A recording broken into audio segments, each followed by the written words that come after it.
Yes, I accidentally pressed it again. Uh, Ugh, did it again. Yeah, because I forgot on the phone thing. If you're if you're an admin or you're the actual host, it doesn't have it where you can just leave. It will have the end button, and I fucking forgot about that again and just clicked it.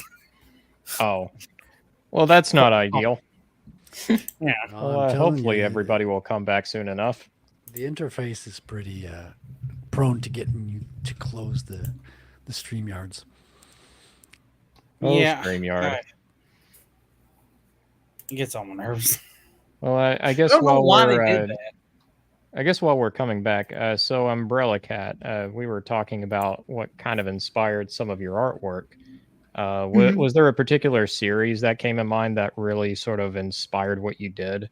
Kind of, uh, maybe it didn't inspire it completely, but it gave you a good indication of what you wanted to do as an artist. I never really had much of a goal as an artist, really, other than to get good. But That's a good philosophy in life. um, yeah, like I thought about eventually maybe trying to draw a comic. That's a possibility, but I don't know if I'll actually do that or not. I enjoy illustration the most. Um, but I would say I had more so kind of like certain artists maybe like influence my style in that I would like to like have a similar style to them.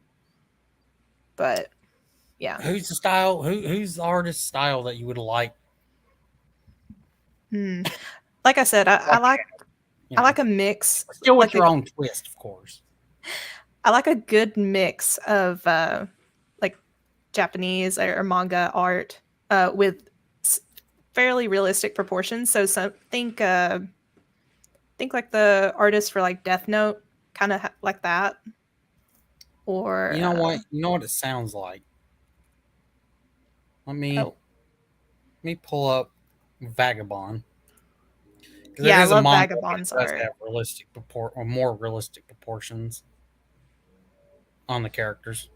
I'm noticing a trend with a lot of artists. They'll either choose Mobius or Inoue's art as one of their biggest inspirations for how they draw. Yeah, Mobius God, look at this fucking art. is really up there because he's had real wide range, like a breadth of material. Like he started drawing cowboy stuff under his real name, and then the Moebius pseudonym came when he shifted to science fiction. You know? Yeah, I've always heard them described as your artist's favorite artist. Oh yeah, yeah. He's up there. Oh, try the panel at the bottom left there of your screen. I love This that one, panel so much. Yeah, that one. Moebius had a recurring strip called Arzak, and each time he would draw an Arzak story, he would spell Arzak differently. So in each iteration of the comic, Arzak is spelled in a completely different spelling you would imagine. here's some Vagabond Yeah, and that's one art of the for you. panels where you can tell that every single leaf was given special detail. And well, the end product just kind of speaks for itself. Look at this one, Frederick. Yeah, it looks like a meditation piece. And this Like, is one like when we talk about Berserk. Berserk gets really good with his environments, but it never gets as good with the as Vagabonds. and Berserk kind of always moves. This one is kind of like he's very, very immobile, the character, but you can feel the river flowing around him. It's kind of a contrast in motion and stillness that I find interesting in this one. I think you hit the nail on the head for like a good contrast between both of those artists. So Mura's art, it always feels like there's an element of motion to it, like energy. It there's detail, there's quite a lot of detail, but there's always a raw element of just roughness to it. Whereas Inoue's art feels picturesque. It feels like it feels like he's almost tracing over an image he took or Yeah. something like Yeah. that. You don't feel his. It's like his style is kind of absent in a way. It's like the artist is almost not filtering the image. It's almost he's giving you the pure image without filtering it down. So would you say this is more of your style? It's still manga looking, but Yes. more realistic proportions in the face and the anatomy in general. Yes. One of my favorite mangaka for her art style is Katsura Hoshino. I really like her art. Tell me her name again. I have some art examples if you want me to show them. Show. Okay, hold on. Show Let me save my away. cat. Let me save my cat. Always save the cat. It's a sign of good character. Let me see through my examples. Yeah, Hi, cat. let's show Hi, your cat. overworked, obese, smoking cat. I see. I'm trying to find good. I have several example images, so let me find a good one.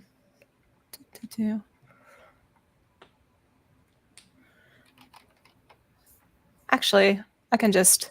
In the meantime, here's Yoda on a lawn chair. Damn it. He's missing a Bud Wait. Light. Yeah, why is he on? When did this comic come out? I have no idea. This has to be fucking like mid 2000s. And he said, "Fuck drawing these council chairs. Let me draw.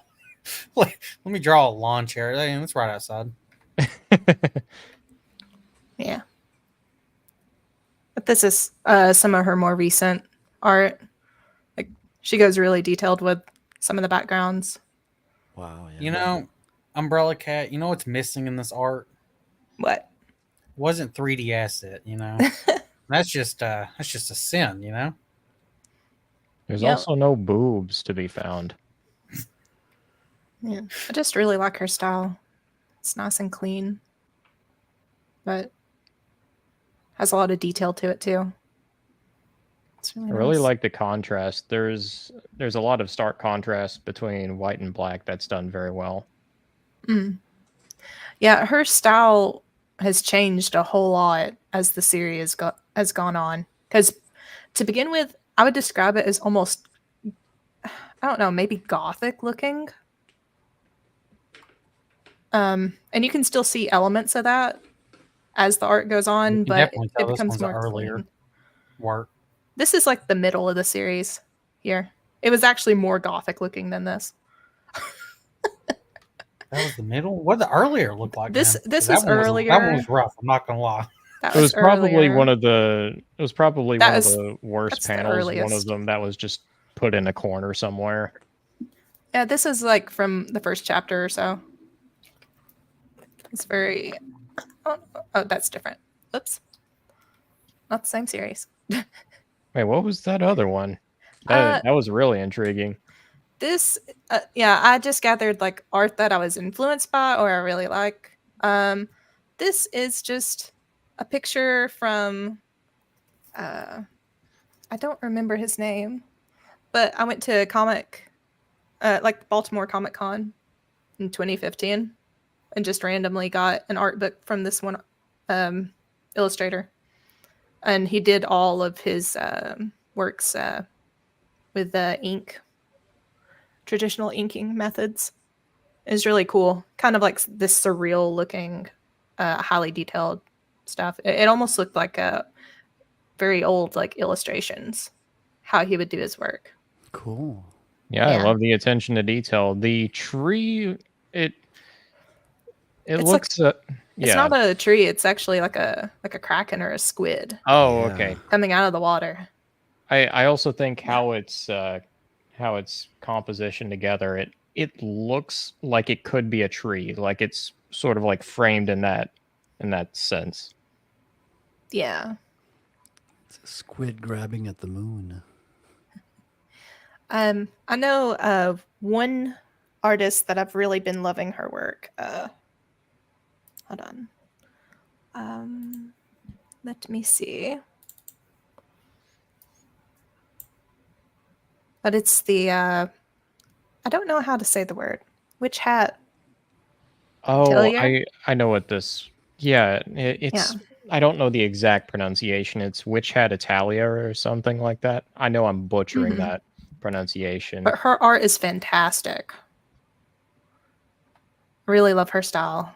Yeah, this is manga that's kind of broaching more into Art Nouveau territory.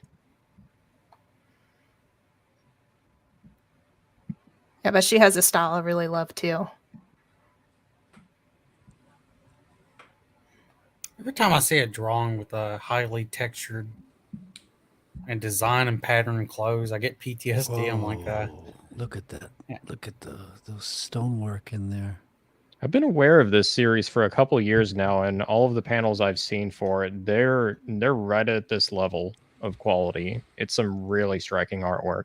This is good. I like the shadowing at one of the towers, and so the stonework turns like inverted with the shadowed bricks. That looks great. Yeah, I really like her work. Yeah, I'm pretty sure I think she does it mostly like just traditional art, like instead of digital so much. Just uses more so the what is it called? Screen tones that they use in manga. Yeah. What are those called? the Zipatone. Yeah, Zipatone.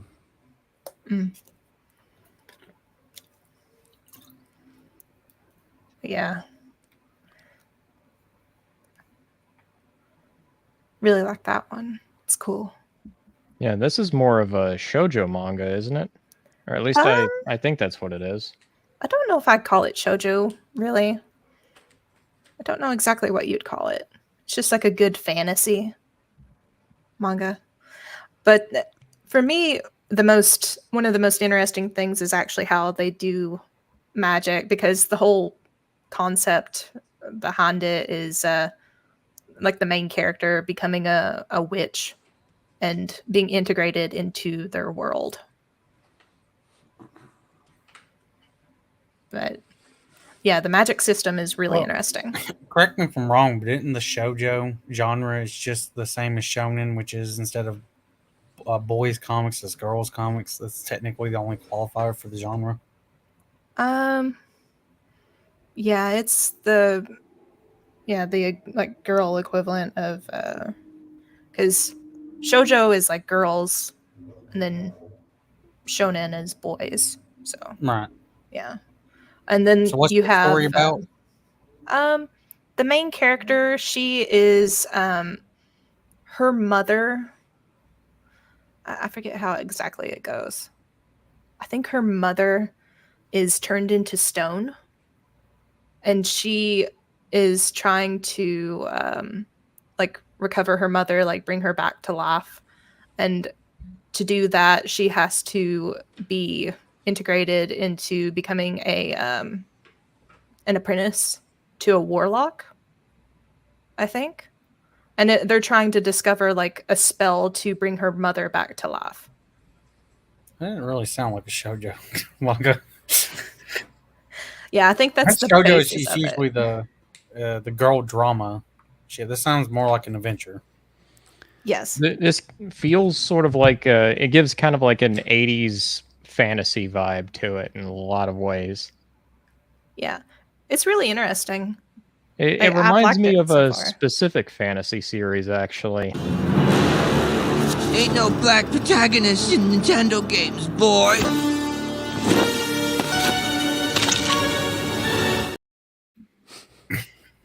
Exactly. You got it on nail on the head. I couldn't resist. Anyway, she's gonna disassociate from us now. Yes. That's what I'll think of every time I read it now.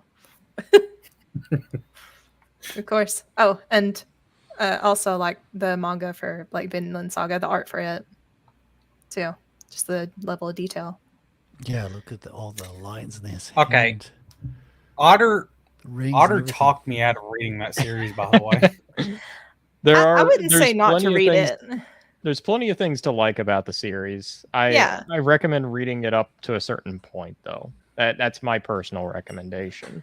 I'll I say know, but it's to good. me, it was just what you said. Like at a certain point, I'm like, well, shit, I don't want to read it up to a certain point and then stop. Yeah, it's good, but it does like the story does decline as it goes, in my opinion. From what I heard, Yes. there was a tranny, like a tranny Viking character introduced. Not really a Viking character. It's strange. It's not even a thing until like book 12 or something like that. It's pretty far into the series actually, because each book is like 2 or 3 volumes or something like that. Right. But yeah, once it happens, it kind of comes out of left field, and it fits in with the rest of everything. Like it doesn't fit at all. It's very jarring. So what I was hearing, I remember when I think it was the show came out or whatever, and then everyone's like, "Oh, they're Japan's doing an actual historically accurate like Viking stuff, with the traditions and all that." And I'm like, "Oh, cool." Then I start talking to you about it, and you're like, "Yeah, well, at some point he introduces a trainee character, and then the character's a pacifist pussy." Yeah, I don't and think I've even. they have sword control laws. I don't If think you I've even notice- got that far. All of that is in book 12 specifically. Book 12, in my opinion, is where the narrative kind of takes a nosedive. I actually enjoy, by and large, what happens up until that point.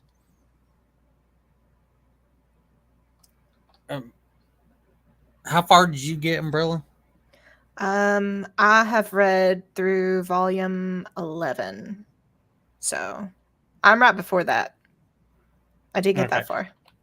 What Otter told me is, and by the way, it is actually historically at that time there were in England in villages there were actual sword control policies and shit.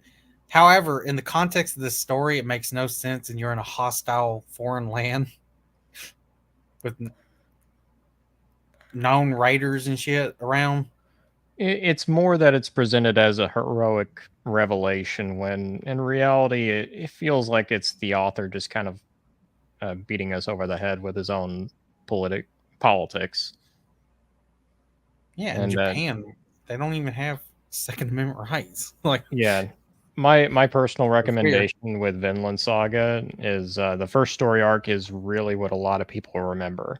The first, and you could even argue for the second one, even though I know a lot of people do not like the second story arc. I like the second story arc. It's a big change of pace. I know why a lot of people don't like it, because it's the first story arc is a lot of bloodshed, a lot of mercenaries, and a lot of mercenaries going a Viking, and it's more of a revenge tale. And the second story arc is more of a farming simulator. That's the joke. in what? It is called a farming simulator, but I think it's like very good for like character development. Welcome back, Guilty. We're sorry about that with the stream ending. That was technical difficulties on our end.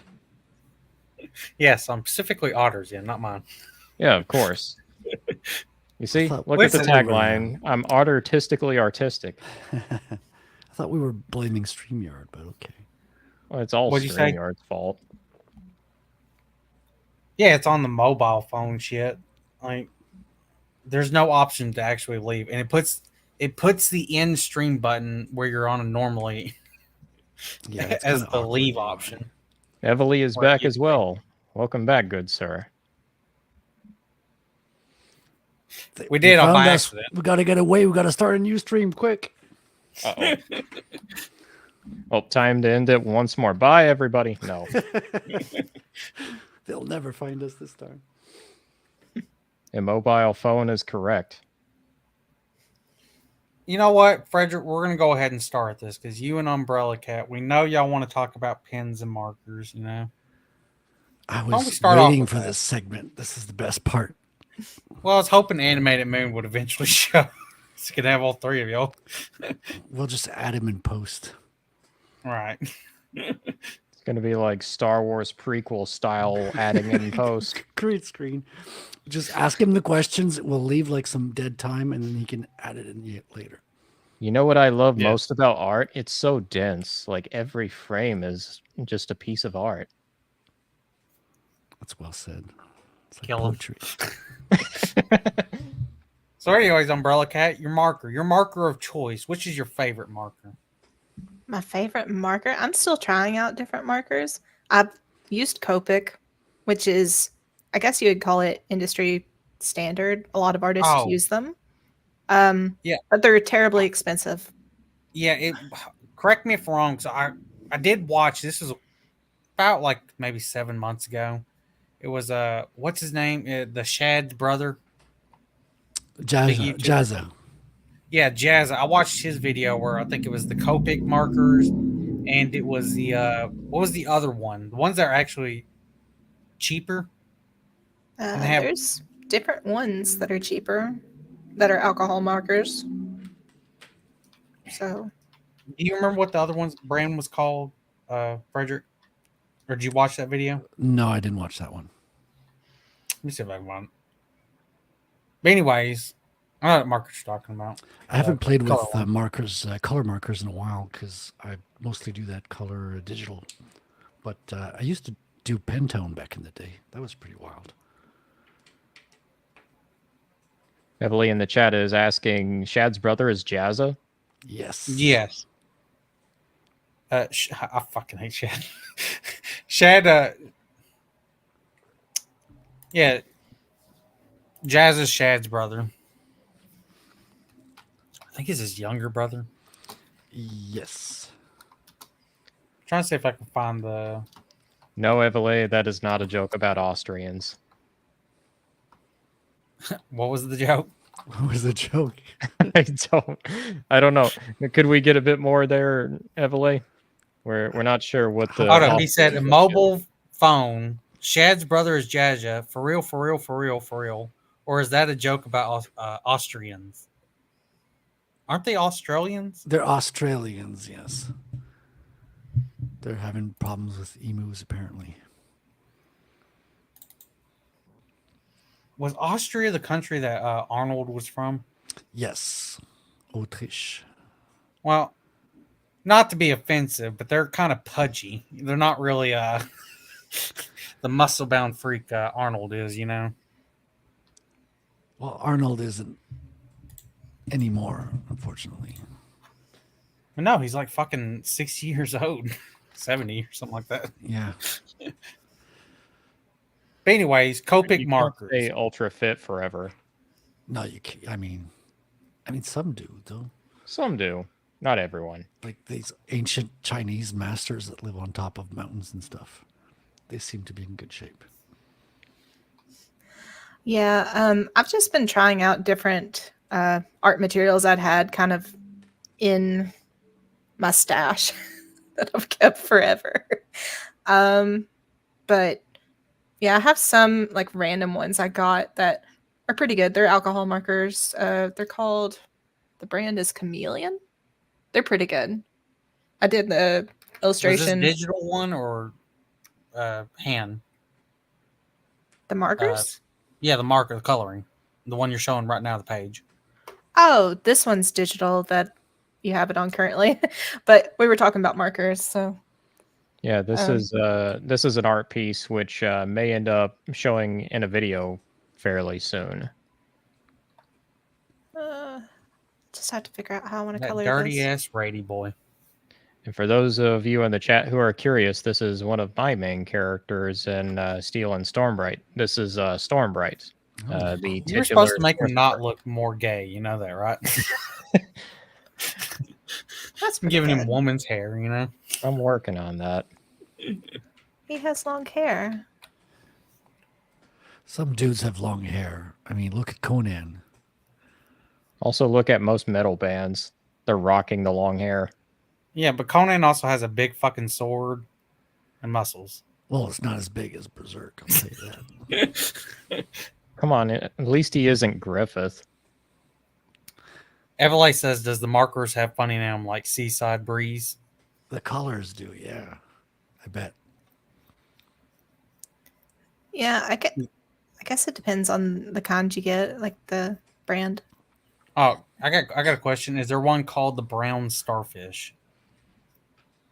Oh, please, come Uh-oh. on.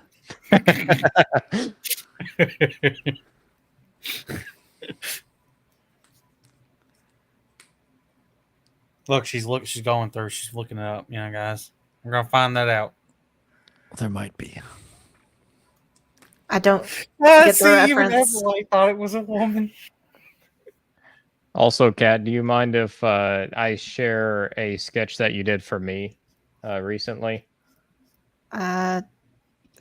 Sure. I don't know what sketch, but sure.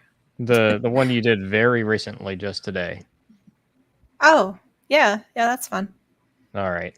Well, here's another sketch that's currently in the works, and I'm utterly pleased with it. Oh, that's funny.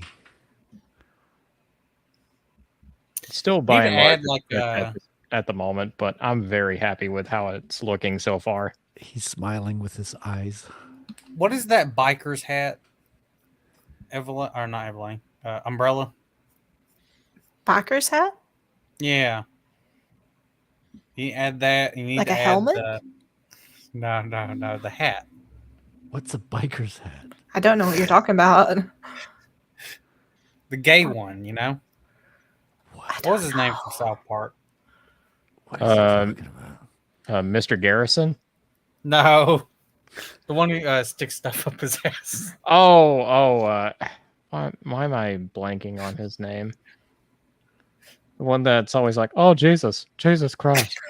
Yes. She just draws the otter as that.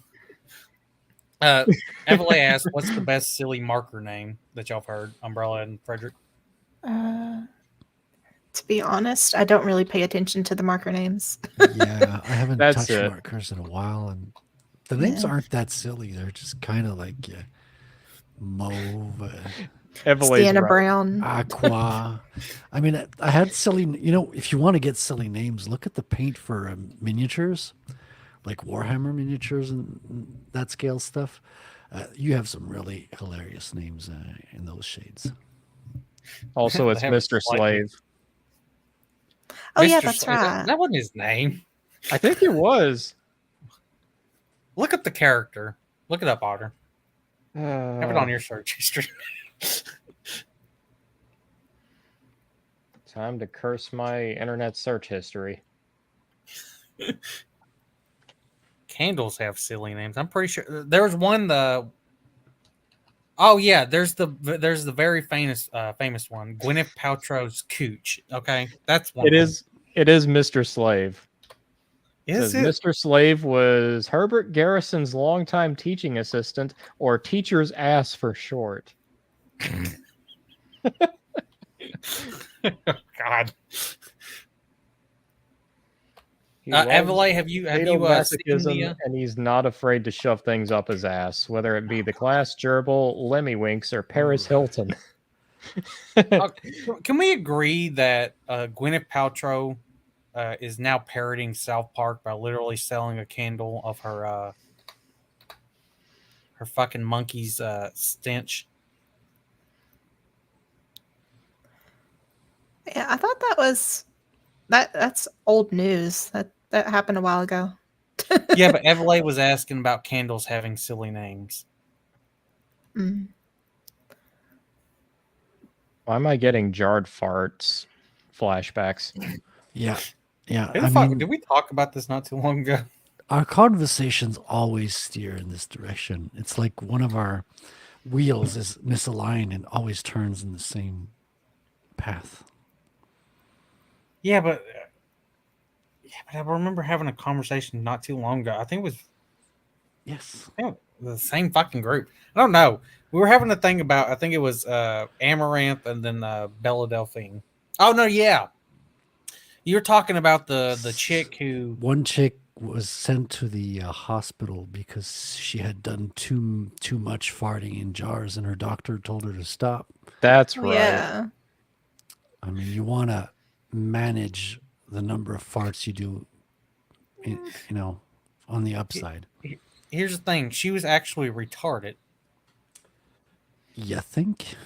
Guilty Gearhead's asking a very important question. Monkey candle? Yeah, monkey's a phrase or term for a woman's vagina. I mean, you could say she was good at business as well. Yeah, no, she's actually no. Because here's the thing: medical fees fucked her over. That's why she's not good at business. Well, not if she's in Canada. See, she's just like Ripperverse. She can sell the farts, but she can't sustain the farts.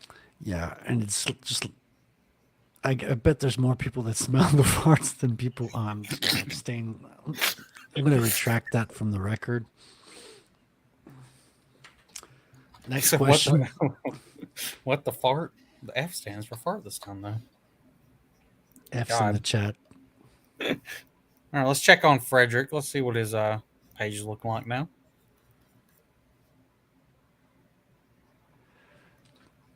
This is the best purchase I did this year so far. It cost 50 cents. This is the only thing I bought in the last year that's under $1, I swear. And it's like transparent ruler. I can see through, and I know exactly where I'm at. Why don't you talk about your pen, Frederick? Why don't you So let Umbrella know what type of pen you got? Okay, so this is the first time I'm trying these ones. This is a pack I got last month, and I just tried it. It's 0.08. I was trying to get a line that's a little bit fatter than my border, just to make the elements here and pop in the foreground. So 0.8. It's a uni pen, so I don't know much where they're from. Probably Japanese. Everything's from Japan, and I'm trying these out. These were recommended in artist streams. Don't ask me which ones. Like there's a bunch of them. It But, was definitely from like comic Graybeard or something like that. No, I'm more like a guest on Comic Book Radio. Although if he was on there, maybe that's him. So I've tried a few. I've got these ones that are pretty cool as well. I've been enjoying these. These are like Mitsubishi pens. So they're basically like big pens. So rolling black big pens that you would find normally, except they're much more finer. So they're 0.38 millimeters. So very, very fine big pens for details and stuff. Tiny little lines. Yeah. I was trying to think if I'm going to be doing traditional line work. I really like they are Prismacolor Premiere. They're good. But lately I've been actually trying to do more so like dip pen inking. Just with the traditional pen. Like with the quill? Yes. Yeah. I used to do that. We haven't heard from him. Trippy. Add on to what Evelyn's saying. Oh Jesus Christ! You might find pen you got there, boy. Yeah. What was? Oh, never mind. I think it was from the Jack show, Frederick, this week or whatever. They were playing like a church, or maybe a church. I don't know. It was like a parody or something. The dude's small penis. Oh, I don't think I caught that one. Oh, God. That one was funny. Also, salutations, Trippy Soul. Thanks for joining us tonight. Hey, Trippy, how's it going? All right, I'm gonna remember when I switch over to my phone real quick to go smoke. I'm just gonna exit out of it. Don't press end. If the stream ends for some inconspicuous reason, trust me, it's not him accidentally hitting end stream on his phone. So this is actually a game. It's a tag-along game. We periodically end the stream and pop it up elsewhere, and you have to find us where we're going to pop up next. It's a scavenger Frederick. hunt. You need to pull up your colored covers. You got one of them at least done. I got And you two. need to show us. I got both of them done now. Yeah, right. hold on. Let me set that up.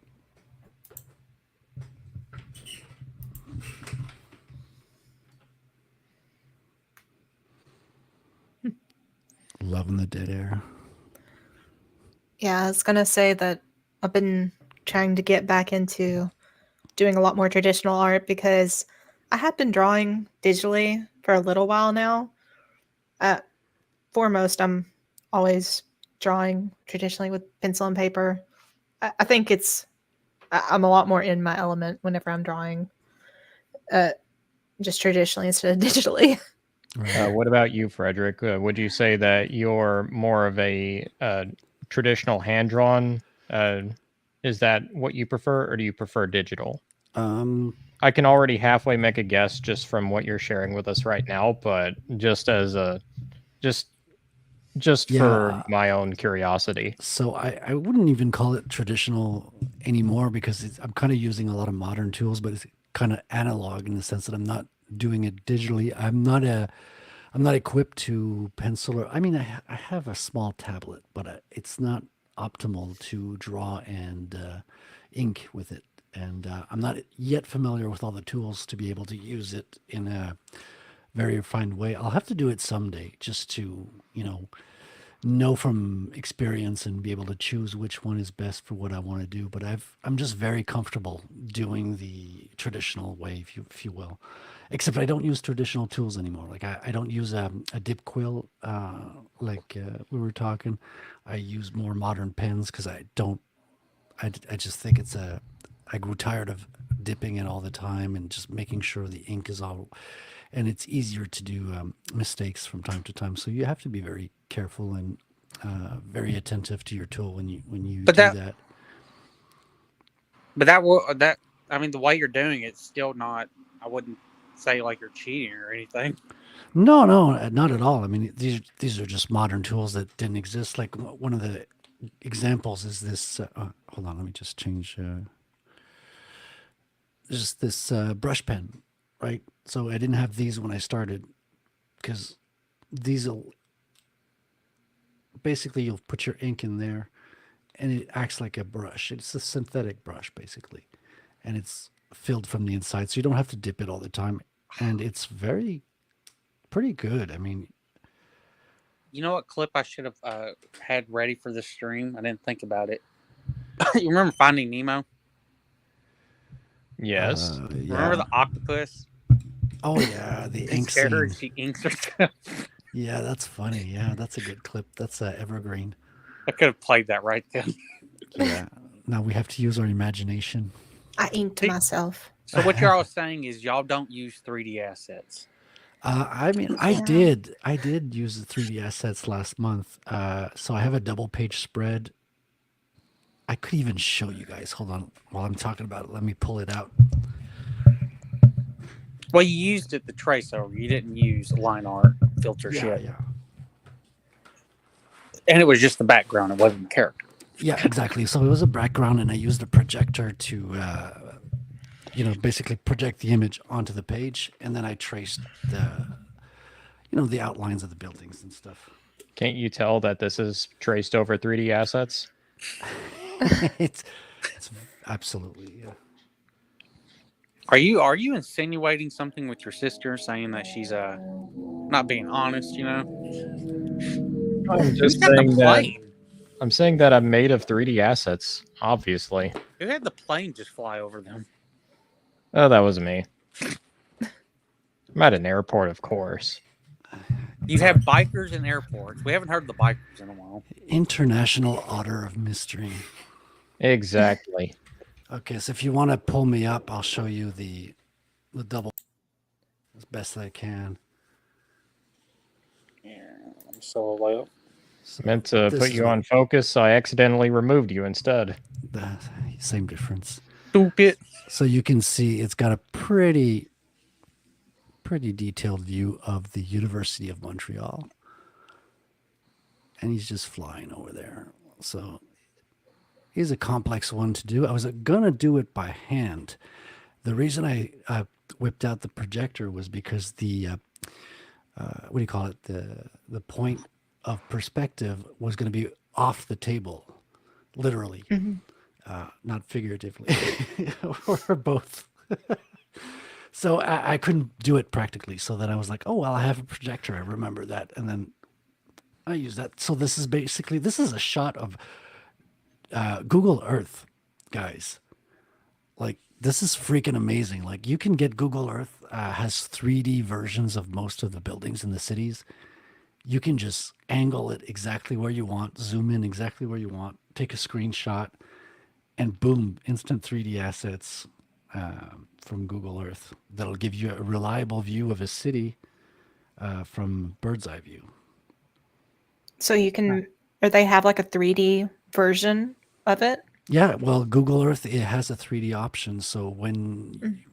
you can zoom out and pop out into 3D mode, and you then see the buildings and the angles that you're playing, you're zooming. So it basically controls like a video game.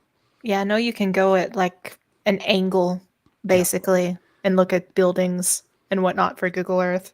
Yeah. Yeah. So basically, this is what it was. Guilty Gearhead, you've got more ambition and balls than I do. And we'll just swap to this.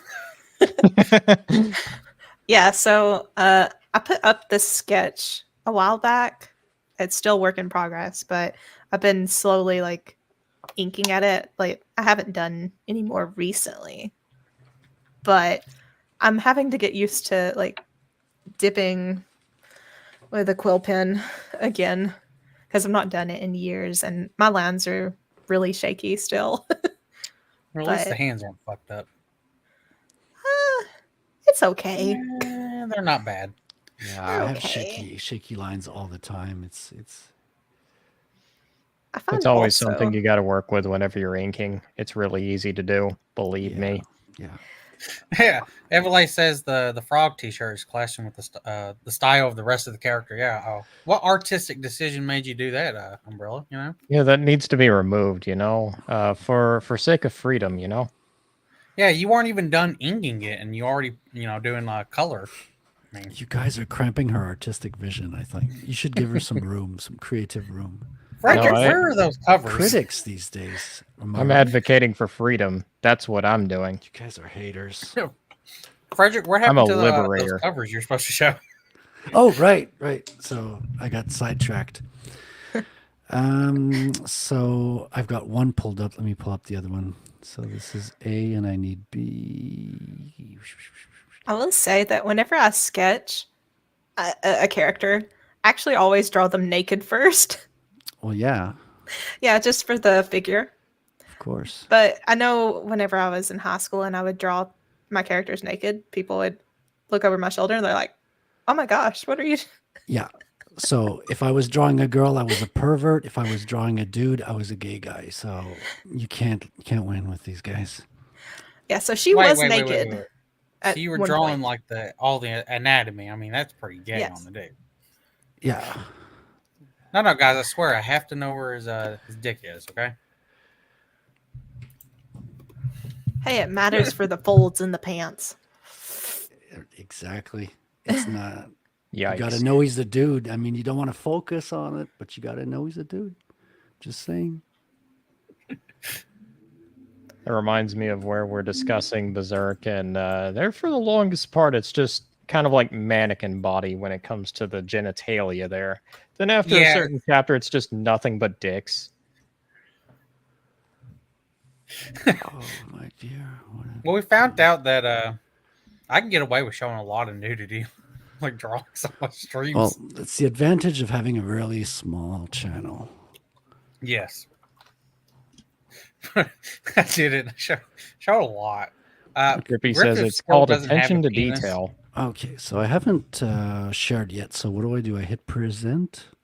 Yeah, go to present and then it'll say share screen and it'll have the tab. Easiest with 2 monitors. Too bad. Good computer. Okay, Chrome. Okay, share. So I'm sharing the screen. So select window. Hopefully this will work. GIMP, allow. Okay, so am I sharing now? No. Hail Wrangler. You can't Wrangler see it? just joined us in the chat. Yeah, you haven't presented anything for me to share. It Frederick. says you are sharing another application. Oh, because I'm sharing my camera?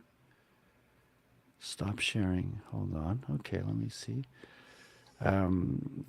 This doesn't conflict with the camera, right? Share It screen. shouldn't, Share because screen. it'll open another tab, is what it does. Okay, so I hit share screen twice and it closed. I'm not sharing anything, right? Share. If you want to, you can send the pictures on Guilded, and I can just pull it up that way. Yeah. I got I think the small only version. difference is it'll be slightly compressed drawing. Yeah, but it's not so bad. I got some decent copies. Okay, I'll share it to you on the Gilded. Just a sec. Matter of fact, let me see if I can message Animated Man. Zippity-doo. We can always just ping him some more to ask about the Blind King.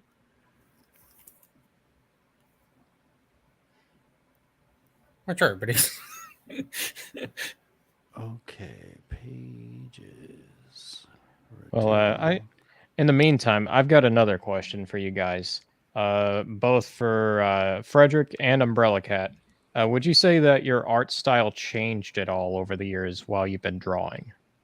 Yes. Yep. How would you say that it started out versus how it is now? I can show you. Ooh, I have old art So, from always some nice to get a bit of history into an neat artist. niche fan art of manga. This is from this is the main character of a manga called D.N. Angel. How old when you drew this? This is from 2011, so I was 12. And you still draw better than Shad does now. Even at that time. This is from 2011. Same series, 2012, which the original wasn't in Wait, like hold these. on. What's going on here? They're supposed to be falling. I No, don't they know never about had that that. relationship. Never. Is They're that the a sa- Rady boy? If you've seen the series, they are the same person. wow. Goku smashes Evole, but not in that way. Not in that way. That would be self-cessed. That would be what? This would be self-cessed. Like Are they when the you're same when you're person, with or is- yes, they or are the is he- same person. Yeah. So he's in using the series. technique. He's like Naruto. Naruto definitely used the technique for Yeah, it's like experimenting. it's like the whole concept of the series is that in their line of the family, the males in the family can transform into this being, this person. I forget why. It's been so long since I've read So- it or watched it. So yes, this is him So transformed. you're saying that they're falling. The problem is you have it so zoomed in on to where you would actually have it pulled out so you can actually see it falling. It kind of just looks like he's going in for some, Going Some in meat for pie. some Rady boy action. Yes, his mouth is really off. But other than that, I really like his mouth and his eye. Yeah. Is Yeah. that supposed? Is he supposed to be a Cyclops, or is it just or it's just? It's the side view It's profile. profile Yeah, but it looks picture. looks like a Cyclops. I'm not trying to shit on it. I'm just. No, it is bad. But Well, the bottom one's actually drawn really good from the side one. That's what's confused. I remember when I drew this, I didn't sketch it out at all. I just drew it with markers straight up, looking at the reference. So the that's bottom why one's it's off. actually well drawn. But Yeah, he's That's- one gay anime person, you could say, Evely. yeah, this is same year, I think. Fullmetal Why does that Alchemist. look like judo, but instead of guts? It does look like judo. I never put that together. I know I don't- that's Edward Elric, but Jesus, it does look like judo. Judo? Yeah, it looks like judo. He grew up some more, Judo is one of the Band of the Hawk members in Berserk. Okay. Here, Let let me see me- if I can get a panel up so we can do a side by side. Okay. Oh, Otter. Yeah. Holy fuck! I love the throwback panel in towards the end uh, of the final Mirror chapters and shit, where it's just all from Casca's perspective of scenes we know from the series. Uh, Where you can compare and Yeah. contrast them, where he drew it all through her eyes. oh yeah, I know what you're talking about now. Yep. It also gets to a few rather touchy scenes from that perspective. Yeah, Here's there we Judo. go.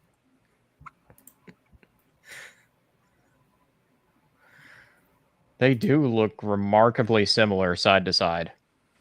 Oh, they do. Huh. Here. I think I was redrawing this and trying to do it in my style at the time. So it's not exactly like supposed to be like in the style of FMA. But yeah. I'm actually Oh God, frequency. Jesus. Damn, right? That's one comparison to make. I saw that comment and I just started cackling. Yeah. Oh, Yeah, this is like it was a cover, I think, for maybe one of the volumes or a chapter or something. Some sort of special illustration is what it's from. But I'm never going to not unsee that now. what? That she drew Judo or this gay couple? The choking bit. Oh, oh gosh. Yeah. you had gay friends, I assume, right? I had one. He must have really enjoyed that one. I didn't know him at that time, to be honest. So Here's Frederick's cover. This Cover is cover A. A, right? I got The two. first Yeah. one. Yeah, that's correct. Yeah, so we're overlooking the city of Montreal. A little bit The- abstract vision of Montreal.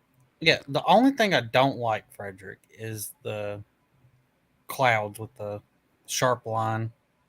Yeah, you won't you won't notice them as much with the title is going to Yeah. be over them. So hopefully they'll kind of like be hidden behind a lot of text. By the way, I didn't know. I think when he was sketching, you were sketching this out. This was way earlier. Thumbnail, yeah. Yeah, and I found out that fucking Canada has like a giant cross on a hill. Montreal does, yeah. Yeah, and I was like, oh, I didn't know that. That's what the name of the city is, Mont Royal, the Royal Mount. Well, it doesn't say cross, but that's kind of why they have it there. You removed the plane, didn't you? Yeah. I got a lot of complaints from one dude. Look, you did speed lines correctly. Yeah, you might not see them. This might be a foil cover where the speed lines aren't there, but yeah, they're there in the concept art for sure. You're gonna make this a foil cover? Yeah, so this might be kind of a rarer cover, limited in quantity, and do a nice foil cover for collectors, people who are close to the project, supporting the project. I think this fits in rather nicely with where we were talking about more feminine looking characters.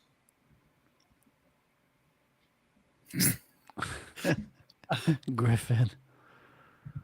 It's not even the most feminine he looks in the fucking Yeah. series. It isn't. Oh, But he always does look kind of feminine. Like he never looks outright masculine. yeah, he never did. Well, I mean, for one, It's the Mirror lips and the specifically gives him nose, puffy lips, like detailed puffy design, like feminine and his lips. facial features, like I guess the chin and nose, very spiky, tiny, like Like the way he draws women, Casca. Wrangler, I don't want to know the answer to that question.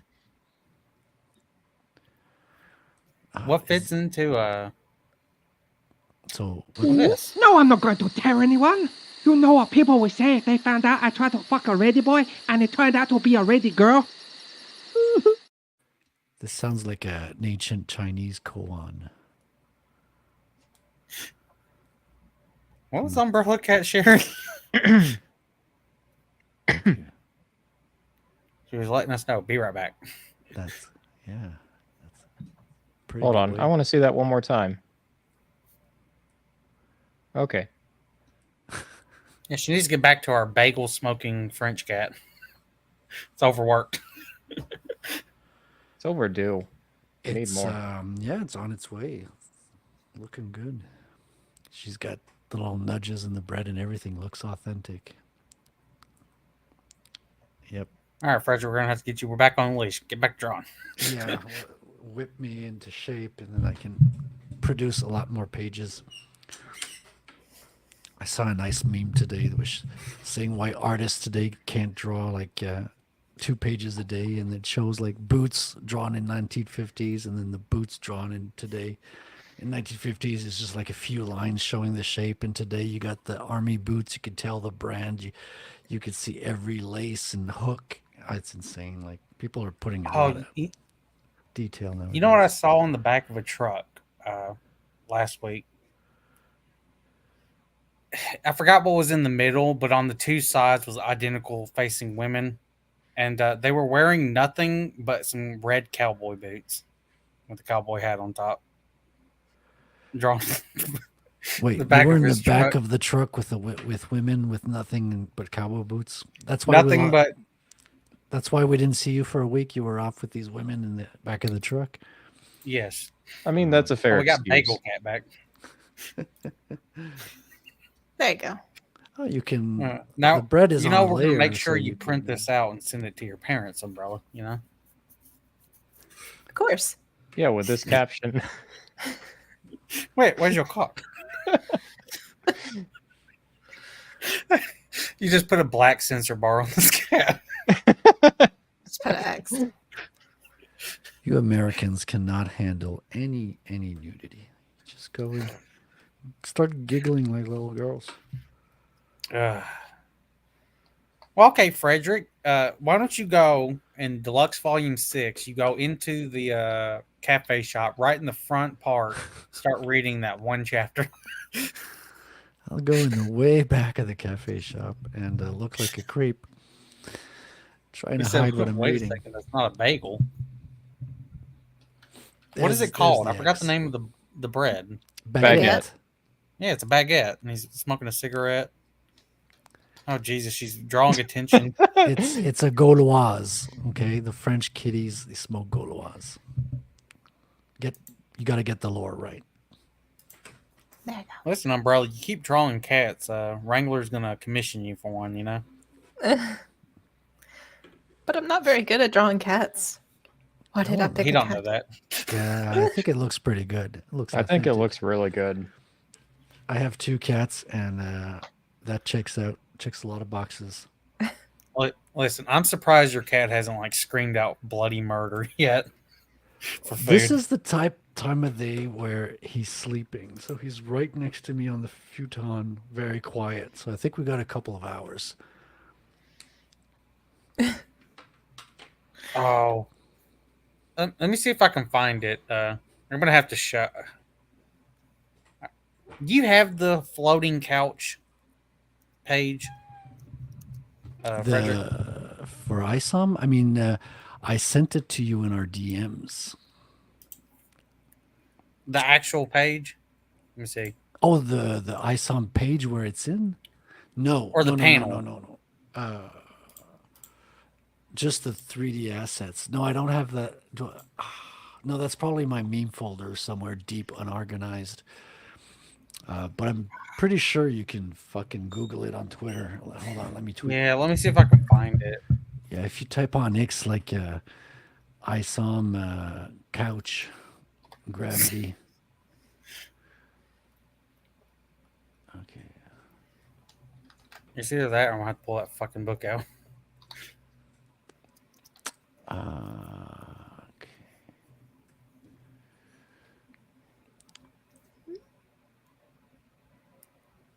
I saw him laying on a couch. Okay. There's. I know you sent me, I can't- think, I got it. I got it. You got it. Oh. Send it. Share it. Yeah, I'll send you the pic. And Gilded. So he's basically floating. Yeah, there was a lot of things to. A lot of things. were Yeah, he wrong was with it. also putting like it. It looked like fucking track, like tire track pattern over stuff. Right.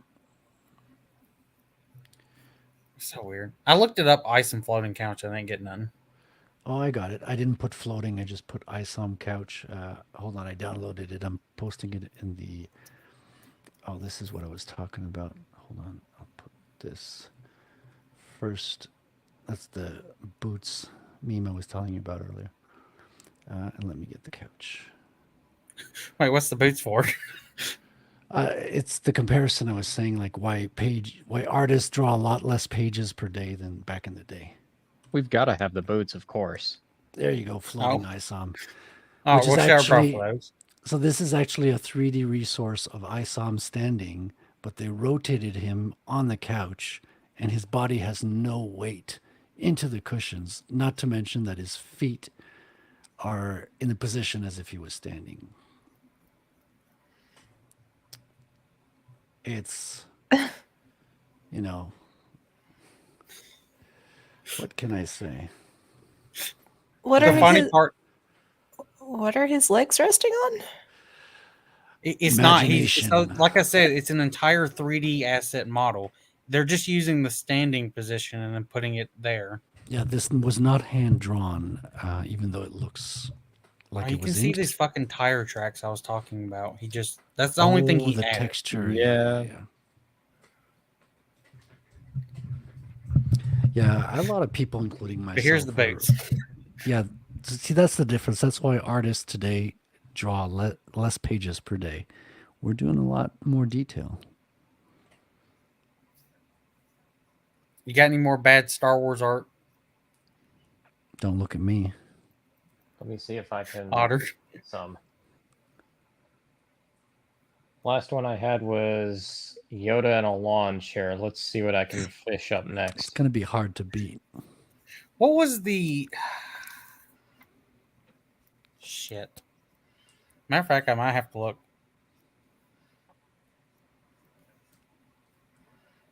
Oh, you know what? I can spurg out on something. Matter of fact, Fuck. I have to send it through Gilded. Hold up. Bad chainmail. Bad chainmail. Yeah, that's one of your pet peeves. Matter of fact, you can share the image of your chainmail in comparison. Okay, where do I have that? I have a photo on my phone. It's, yeah. So this Oh, is and this comic has gloss, like everything plasticky coloring as well. Yeah, I mean, that's very common in American comics. It's a very common problem with the colors. well, it's Now- just that the chainmail itself. There's no definition to it. It just feels like it's a generic model, just kind of colored over. There isn't Now, any actual texture to it. Yeah, Umbrella Cat. Can you tell me what this is? Where is the chainmail? That's my Right question. here. You see the blanket? That's You see anything that chainmail? looks like a cotton blanket, and then this, then that. That's supposed to be chainmail. My eyes were struggling with it. I was like, at first I was like, is that the horse's skin? And then No, I looked at it and I was like, wait, that looks like fabric. It does Yeah. look like the horse's skin, actually, or its fur. It does look like that. it looks like a wool coat, like wool blanket. You know. Me, it looks like, God. I don't know, like a pattern, like a gown or something. Like a glistening gown or something. Looks riding into war. Does mother know if you wear her drapes? Oh god. Hurry up, Frederick. We got to show yours. I'm Oh, almost my there. God. I'm scrolling down the history of my pages. Got it. Okay, so this is a photo I took with my phone. Yes, it is a shiny blanket. Guilty. It's not inked, and the shadows aren't put on there, but I did draw all the Yeah, but you have a texture there. You have something that indicates it's supposed to be chainmail. texture. I drew each fucking ring individually, like an insane person. But there's only like on his sleeves, so there's not a whole lot. That's the only true way to do it. Yeah. And so I put it on a character that only comes in one every 4 issues. So Yeah, have to then draw it every we're gonna petition you to make an entire comic out of him with the chainmail on, of course. how's that? That's pretty hard to see. Oh, it isn't. I can zoom in. Oh, you can zoom in. Okay, that's not too bad.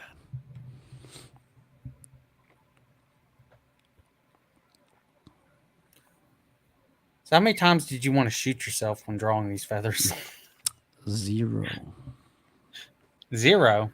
Yeah, no, I mean, it's kind of like relaxing. You just, you get on Gilded, you go in the voice chat, and then people are just talking and you hang out and you draw, feathers one at a time. All right, what's his name? That's the angel, I think that's Raphael. All right, we're gonna get him to play Baldur's Gate 3, and he's gonna want to change that name. I mean, All right. I referred it from the properties of the angels in the Bible. So Also, you have a story about this prison. yeah, that's kind of a wild story because I sort of chose that prison, to be honest, mostly for the look. I was like, okay, I need a nice looking prison that I can put in the comic book, right? More than anything else. It's also located in Montreal. Like it's a real historic prison.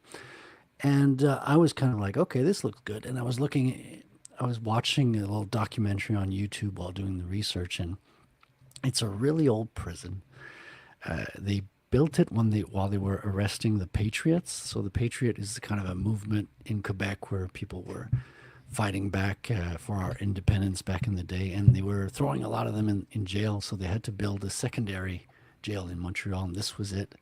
And it was the first jail that had plumbing and working toilets and such. And there was a big controversy because not everyone on the Montreal island had that in their homes at the time, because this is over 100 years old.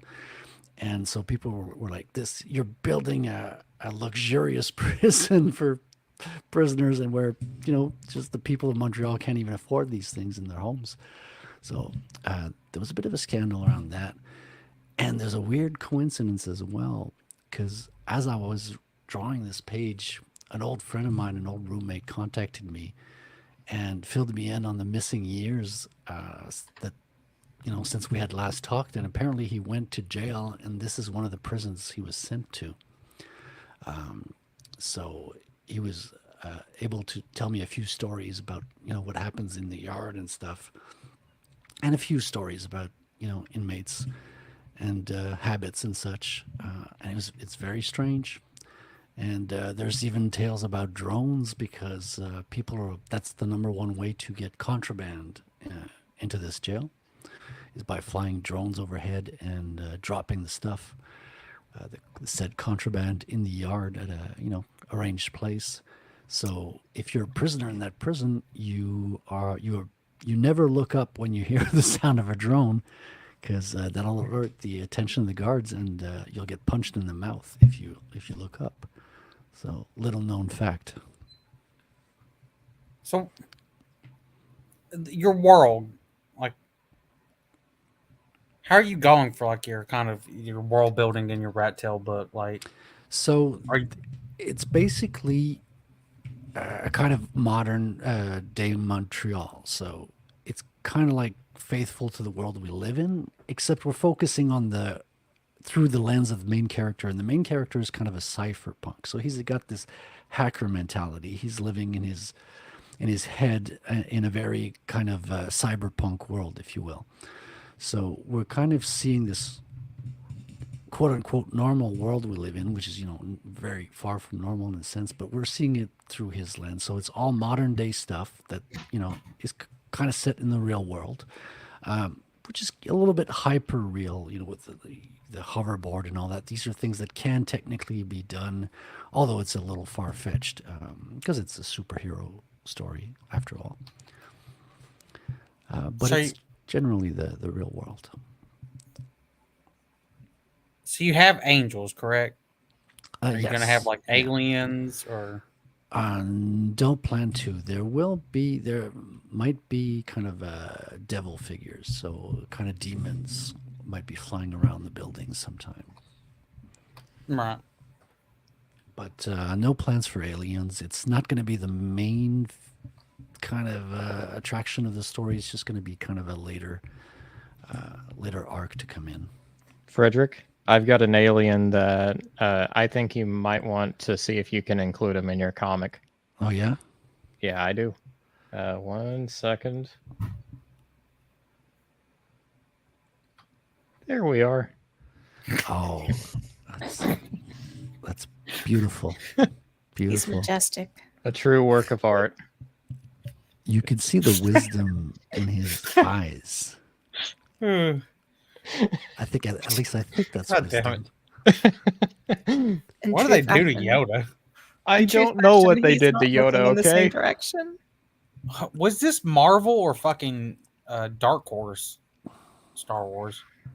I don't know, but I can make a guess.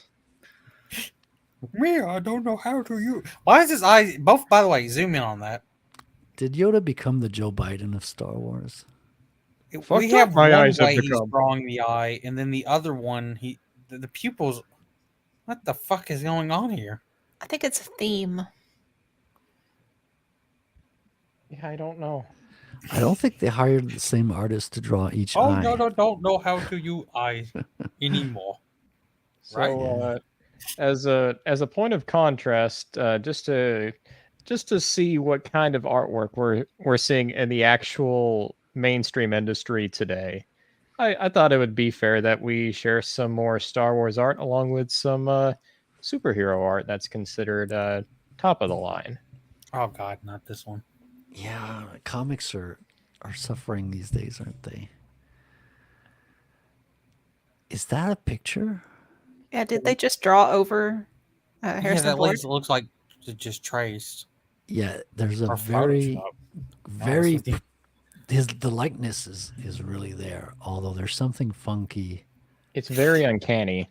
Yeah, His fucking eyebrows are like way too in for one. this is the same artist that we saw with Anakin earlier. Is it? Maybe. No. Because it's got the same face rendering. Like you can really see the likeness in the expression, but something is like, uncanny valley about it. Here, I can look up the artist for the other one. So We it got gets a- worse. See, the very photographic. You can see the likeness. I actually feel bad for Lando in this because it doesn't look like he's either. It looks like he's staring straight into your soul, or his eyes are straying in different directions. I wonder if he's working with photographs, because the finish on the face is much more pronounced, much more detailed than anything else in the rest of the panel.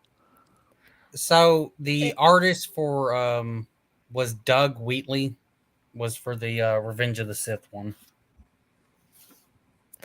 To me, it looks like if it isn't a photograph for the face, that I don't know, like they either just rendered it extremely like realistic for the face, and the rest has like a more traditional comic style. It's really Yeah. strange. Yeah, It's there's a very strange contrast. yeah, faces and rest of the drawings seem to have a different treatment, maybe.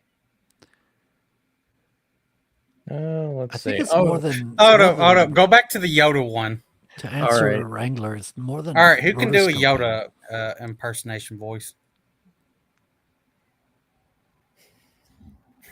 Who does I Yoda could well try. here? Yeah. Fucked up my face looks. Oh, his face wrong. Wait, it does. Uh, It's so stupid. do you guys remember Yoda smiling?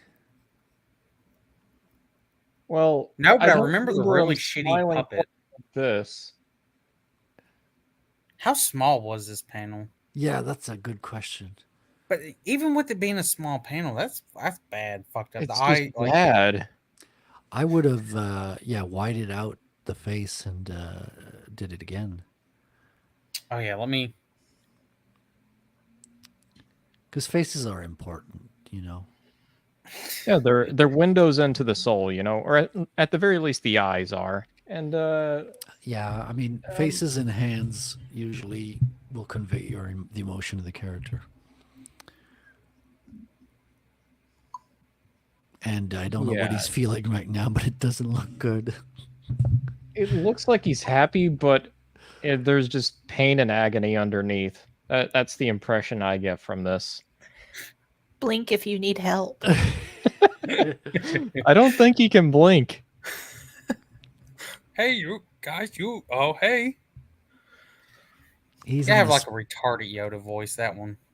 He's on a spiritual quest right now. Come back later. Kill me now, you must. This is Yoda after he says the Force is female. Yeah. Oh, we got rain. Alrighty. Now, I like Ghosts of the Badlands for the most part. However, I do not like the rain effect on them. What suggestions y'all think would make this look better? Well, it looks a lot like Scratches just because the rain is in weird directions. Like it's generally not in the same direction. I It also doesn't- feel like it doesn't interact. Like I don't feel like the rain's also hitting off people correctly. Yeah, yeah. I'm looking at enough. this at the street. You got the little bit of splashes around the hoofs, but like the rain falling on the rest of the path doesn't seem to be bouncing off or giving any signs of puddles or anything. Right. I mean, you do see there's droplets coming off of that cowboy's jacket in the foreground. Can you see on the left? But they're all concentrated in the same spot. Yeah, I see it. Like I said, I see every now and then here is effectively like it hitting like a character or something. It doesn't feel like it's enough. It's not uniform, This isn't even the perhaps. worst page. There's another one where I get he was trying to go for like violent storm shit and the wind shooting the brain, but it does look like scribbles. I mean, the tone is right, the feeling's there, but yeah, perhaps a bit more of the rain bouncing off and better sense of direction from the rain. I don't know. You could also Right. argue that this 2-page spread is a little busy, that the rain effect actually takes away a little from it with how prominent it is. I mean, it shouldn't though. Maybe if it was a smaller thing, but you gotta understand this book is like fucking Bond Destiny size, so everything's able to breathe It's a pretty normal easily when size. you're looking at it. Yeah. And the Oh, one other thing I don't like, I see don't the- like this hair effects.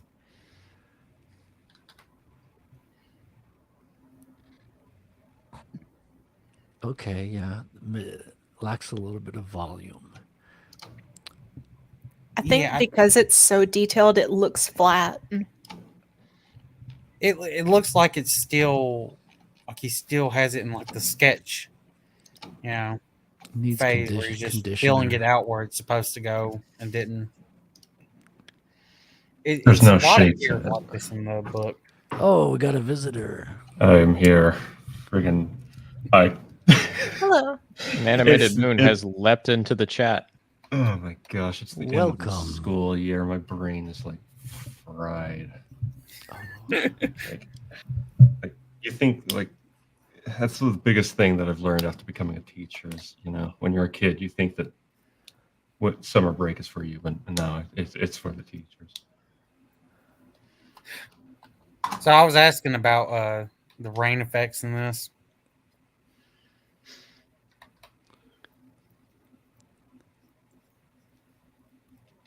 I'm not a big fan of it. How you think you could improve it?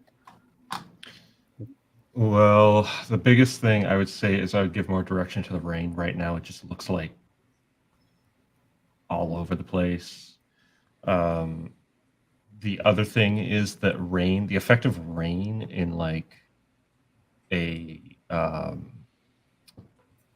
film context or a camera context or a still image especially is you're capturing really fast motion, so there's going to be motion blur.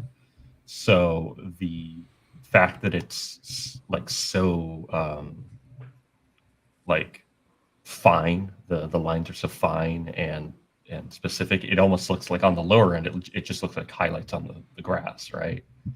But Right. if you were to give it a little bit more texture, a little bit more of a kind of a blur, or a smear, if you were doing it more traditionally, that would probably help a lot. I think also it like having it just as a white highlight isn't quite right, because like that would make sense if there was like maybe around like the gun muzzle flash, but because that's a strong light source, right? And that's going to light up that rain. But Yeah, you there's need some black nothing lines else. among the white lines as well. Yeah, just And, gray it a bit. Yeah. You make a good point with the blur. Like the immediate thing that comes to mind is like the characters in the back. Like you see them almost as clearly as the one at the forefront. And Yeah. there should be depth, like atmospheric depth, especially with the rain. You would see them much more blurrier than the guy in the front. It's kind of funny when you're doing heavy rain. The key behind it is to not just think about the rain, but like how it affects the perception of your environment. It's kind of like distance in that way. You know something's really far away because of what you mentioned, like atmospheric perspective and whatnot. And so that comes into play as well. You have all these particles in the air, both microscopic and visible, that distort the light. And then the second one is the hair. Biggest thing with that is just lack of volume. It's very flat, so you don't really get the impression of his head from like where's the hair coming from. It you can kind of see it. It's not like the worst. The hair up above that one, actually, the panel above that is a lot better, where you can see sort of the shape at the top folding over the shape on the side. It follows the curvature of his head a bit more. So there's a little bit more of that volume. But yeah, that one it's very flat. It doesn't actually have a sense of volume. And it's because he's using such rough lines. Yeah, there's to no me, it end also it still looks like it's the sketch part of like the where the hair is gonna be going. Honestly, it wouldn't surprise me if that was like just kind of he was rushed through that page a little bit, and like he was just like, all right, whatever, just what I did on like even the thumbnail or like the initial like pencil sketch. It's like, I okay, would that's say gonna be good that, enough. but all the hair is kind of like this. Oh, really?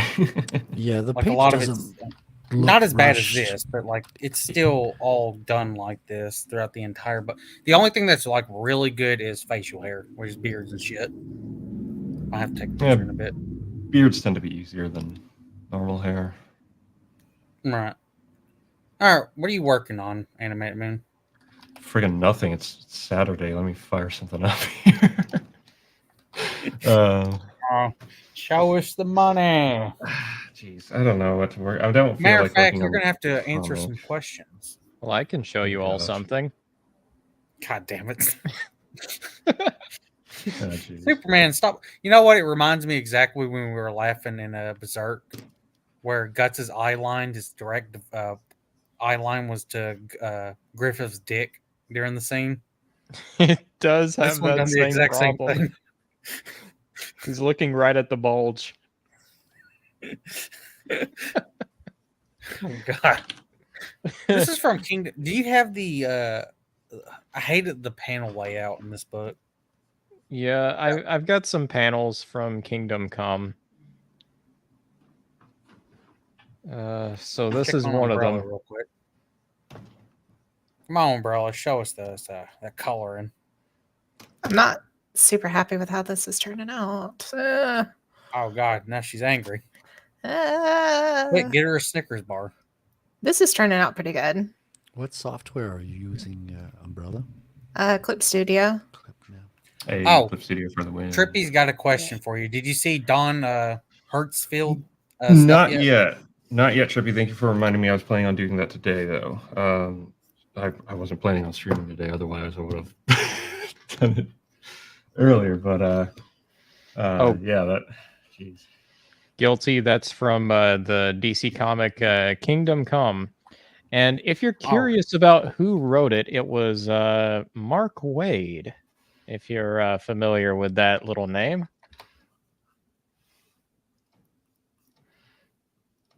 Oh gosh, Mark Waid. Yeah, he's got a cloud over his name. Yeah, so fun fact: a friend of mine has been. Is it Mark Waid? No, wait. Is he the guy who wrote on Gargoyles and did like Young Justice stuff? Is that Mark Waid? I don't know his body of work. All I know is what I hear a lot of people complaining about him online, but that's that's not his creative work. I know he's Maybe infamous I'm thinking for something his else. work on Daredevil. Yeah, he's praised for his old stuff for sure. Like he made his mark back in the day. I mean, Kingdom Come is considered to be one of his best works, and even then, I read it several months back, and I've seen other pieces of artwork from Alex Ross. I know Alex Ross is a good artist, but he didn't serve the story very well, and the story itself I was not a fan of. I also It was didn't feel like not good. his art style did not fit superhero shit well, in my opinion. No, a lot of his artwork feels like still images. There isn't much of a sense of motion around it. There is a little bit, but it still feels stiff compared to some of the art that we've shown on this stream. There was also that it was that one page. I hated the fucking paneling. Like I forgot how he was doing it. He was doing like slanted back and forth on each other. Yeah, like this is an example of what I mean, where it feels like it's a frame of a single moment in time, but there's no real sense of, there's not much motion to it. There's a little bit, but it feels static at the same time. Well, I would say that it doesn't have a clear line of like what's happening. I don't know what this composition is trying to say. Yeah, there's no focus really. Yeah. It's all over the place. And so we get several pieces like that, and some rather uncanny valley looking faces. Oof, Wonder Woman has not been done justice in this page. Wonder Woman hit the wall really fucking hard at Mac. What was it? Max speed. It's just this expression right here. I don't know what Alex Ross was thinking. That it doesn't look like a regular. It doesn't. I know she's supposed to be curious here, but it does not give that impression at all. See you later, Evelyn. Good night. Gotcha. Yeah, you got to show the one where I'm pretty sure he put his father in the comic. Yeah, that dude. Yeah, this one. Albeit, I actually don't hate the paneling in this one. It's pretty The traditional. paneling's not terrible. It's just I don't like the expressions. Yeah, and I think this one character right here, I believe he's supposed to be a priest. I think he was drawn after Alex Ross's father, but at the same time, it's just those uncanny valley that look to it. It doesn't look like a natural gesture that someone would make. Well, I'm somewhat familiar with his workflow. I remember watching a video a while back, and if I'm not mistaken, a lot of the times he'll sculpt the references for the faces. And this is the same reason I don't really like to use like 3D models for referencing poses and things like that, because when you do that,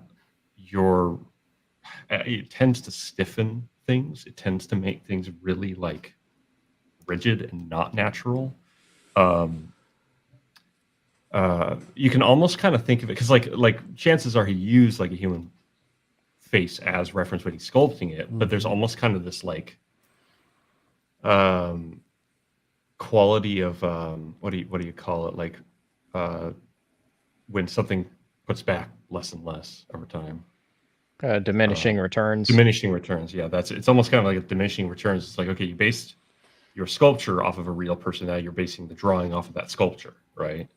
Yeah. So there's kind of this diminishment to it, and it makes it really, really hard, especially when you're doing a very like grounded, like traditional, like classical style like this, where it's like, okay, that skin looks like skin, human faces look like human faces, right?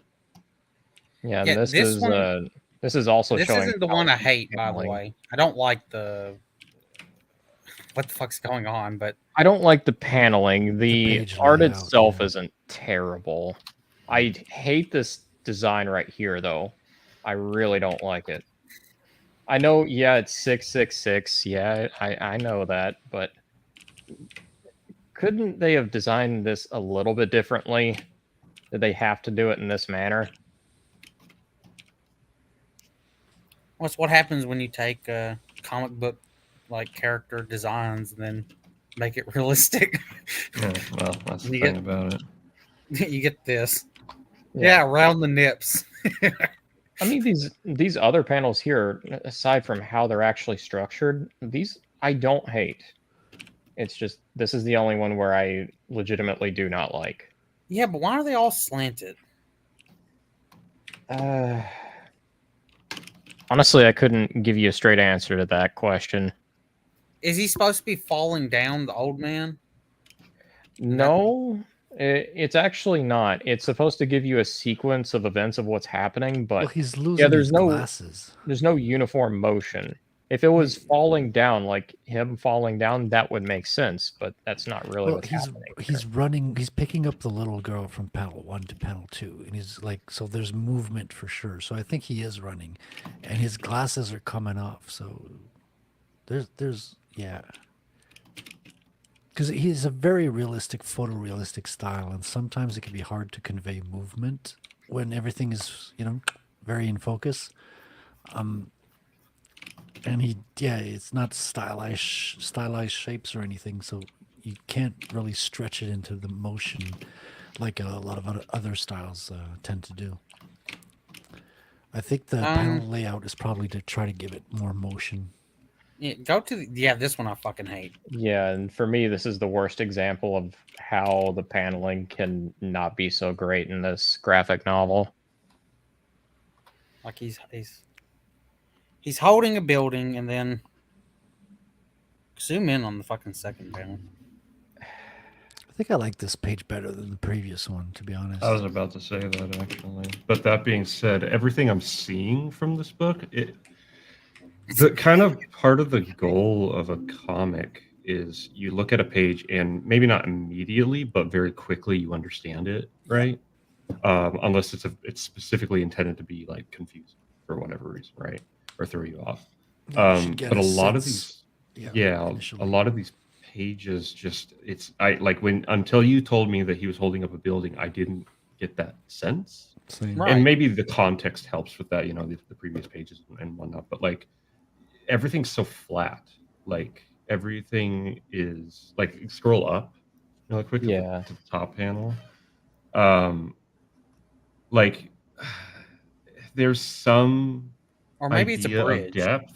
Yeah, I'm not sure. It's some kind of structure, but it's very. It's not amorphous. a bridge. It's like I believe it's like either Wait, what the Honestly, fuck is this dialogue? Look out, It's the in- doors. He's welded the doors. What? Well, it's a bunch of different languages. Yeah, so he's bringing down the roof. That's apparently what the context is. I think that's a bridge, ain't it? No, it's not a bridge. They're in some type of building. What strikes me the most is that all the characters seem to be posing. Like you could tell that it's kind of actors posing. For me, this is the most egregious one. It feels like they took a sidelong picture of someone in the office that to make that expression, and it kind of just sculpted that into the panel somehow. Yeah. The closer you get to realism, the harder it is to really look real at the end of the day. Well, especially in a comic kind of book. going, This is a very bizarre style for a comic. This Yeah. one's funny. The old man, fourth panel. But once again, why is it all slanted? Like the Superman holding the building. Why is it slanted? It's Why? trying to convey an uneven, like something like a building toppling, but it or something like the roof coming down, right? But there's no movement in the panel. I've actually seen an effect like this done in another book a couple of friends of mine worked on. But that was done, one, it was much cartoonier style, and two, it used kind of a fanning effect to create kind of this like Who's casting a spell? Guilty. movement. I think it's the dude with his hand stretched out, like he's. Oh, it may be this guy right here. He's supposed to be accompanying this reverend or priest as he's kind of like going through different places in the world. The whole context for this story is he's being guided through different events on how the world got to this point. It honestly kind of gives me sort of like a Christmas Carol type vibes, which is a very odd choice for a story that's meant to be one of the big superhero quote unquote event stories. Go to the top panel.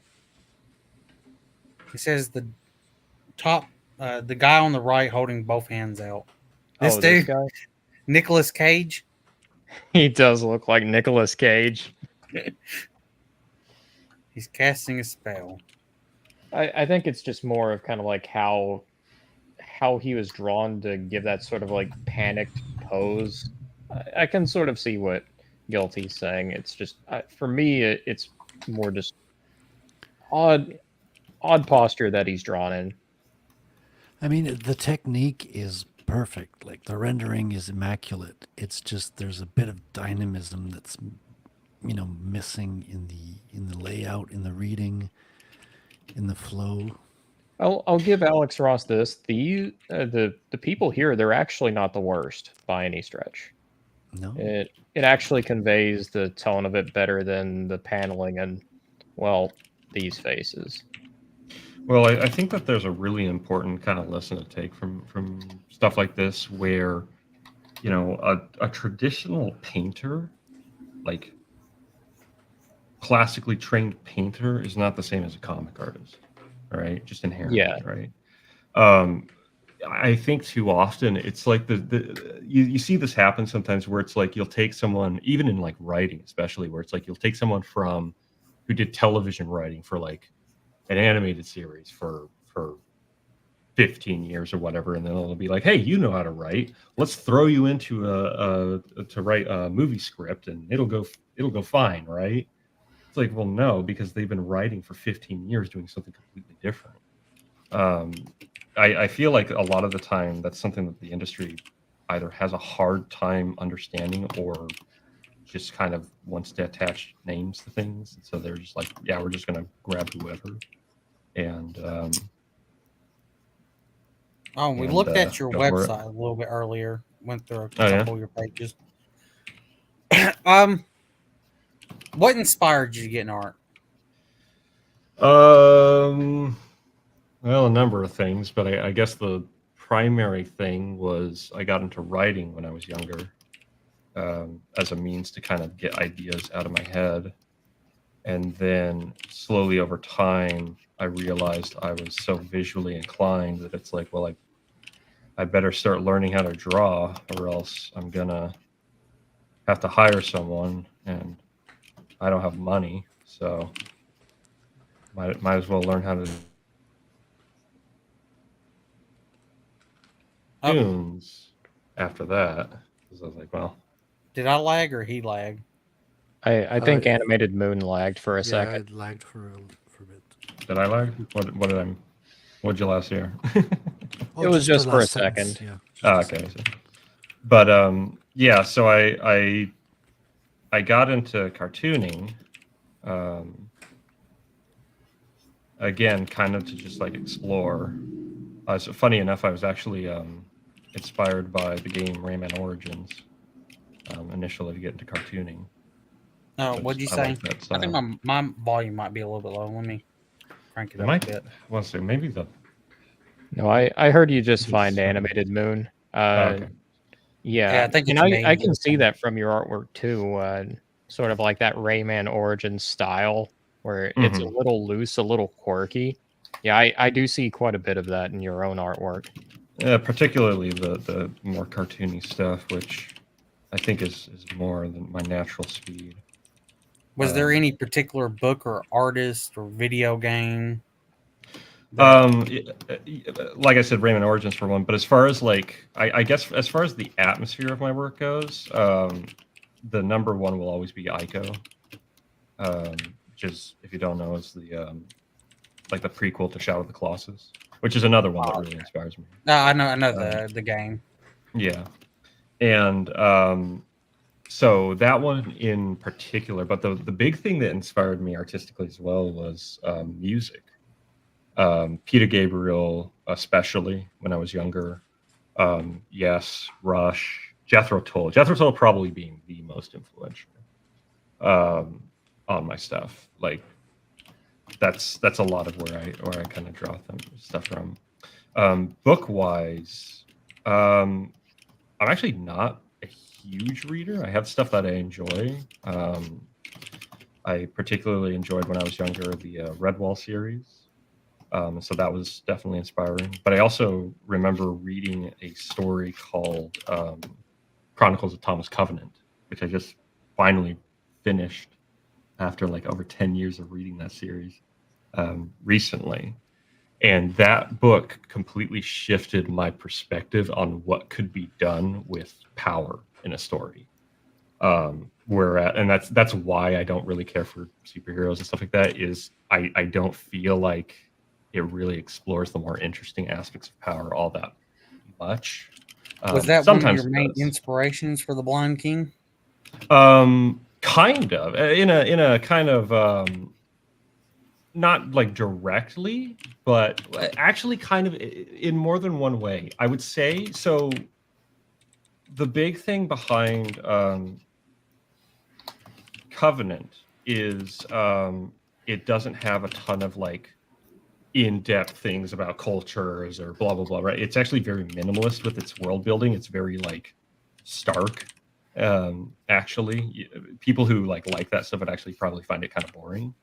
And so that's how I elected to design the world of Blind King. Was very like, it's minimal, right? There's people living in this world, and you're only going to know like a fraction of what they're about, and they are all very like functional, right?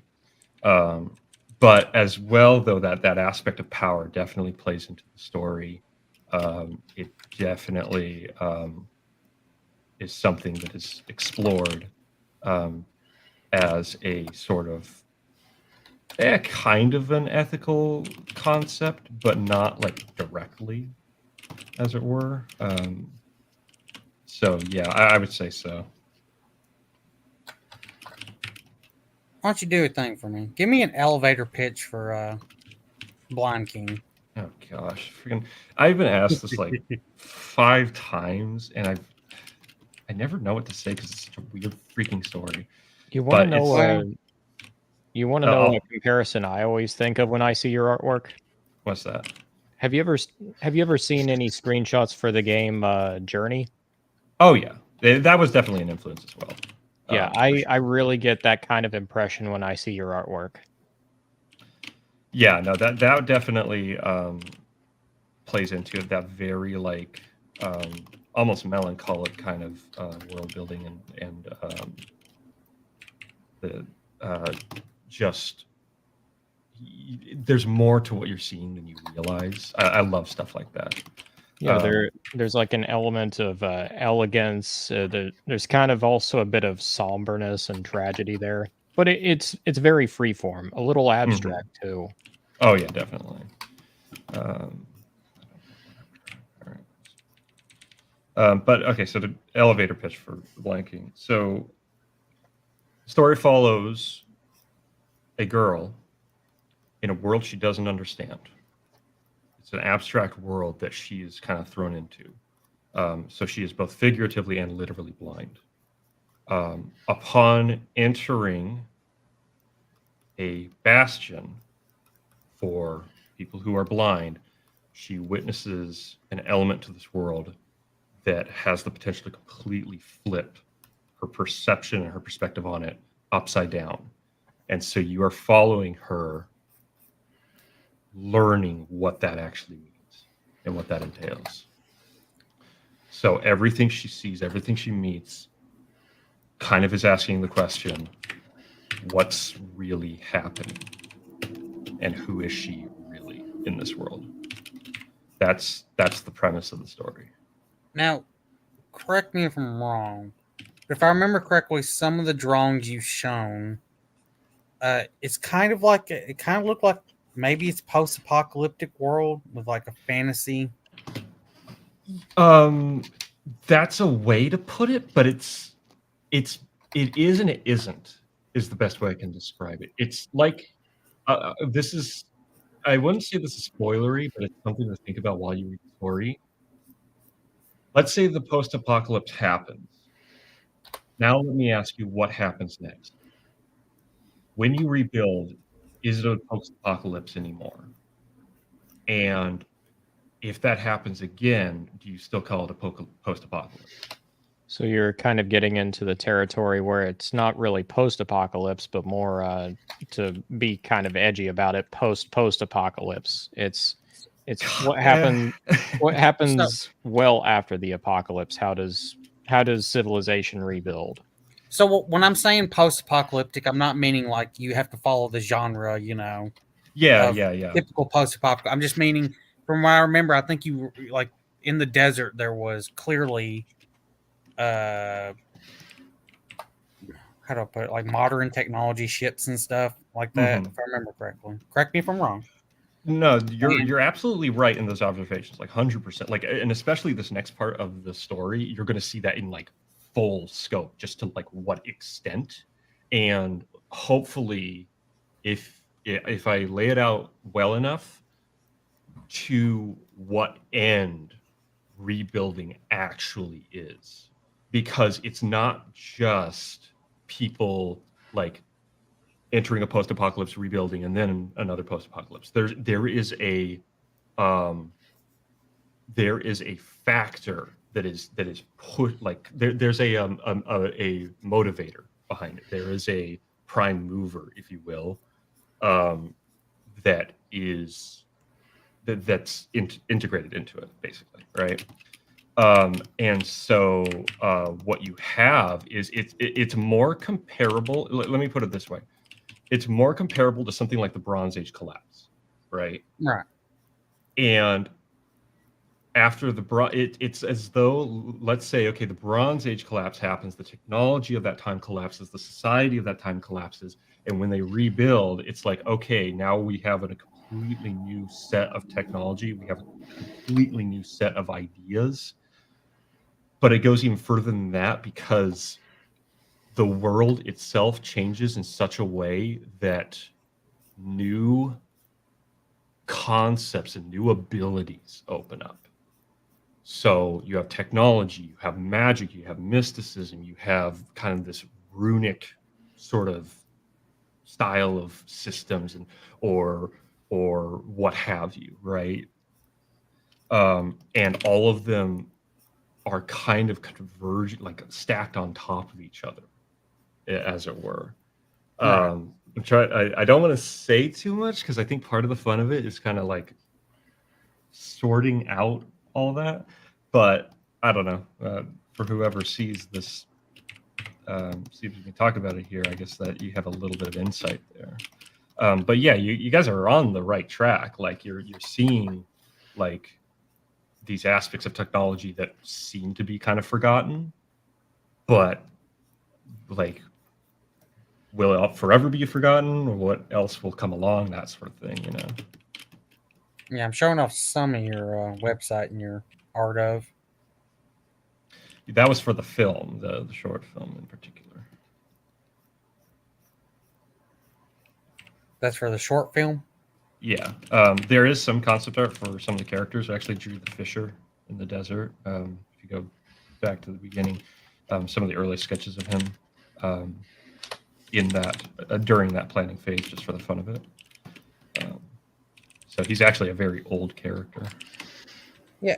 Tell me how much it pains you when you have to draw a background. And you're like, oh, but it's only going to be used for like maybe a minute, maybe 10 seconds. You know. Honestly, these backgrounds were not bad. Like forests and nature and all that kind of stuff are, depending on the density and complexity of it, you can get away with a lot when it comes to like a forest of trees. You know, generally speaking, Right. That's a pretty simple background. These backgrounds, I think I was able to crank them all out in like a week, and there was like 12 to 14 of them or something like that. They're very rough. They're very like not polished at all, but it works, right? It's the background. Right. When it comes to interiors and things like that, and you're having to like really account for perspective, it can be a pain. And it's even worse when it's a comic, because like an animation, it's like, oh, you use it for a scene, right? A comic, you might use it for one panel. In fact, a lot of times you use it for one panel. And you got it again in the next panel and on the other page. at a different angle, you know, because you don't want it to get boring, right? Time for a close up with no background. Is there ever a point where you're like, man, I want to draw this really cool like area of this city or whatever, and then you do it, and then you have to keep doing it over and over from different angles? At what point do you say, I really regret how much I want to put detail into this?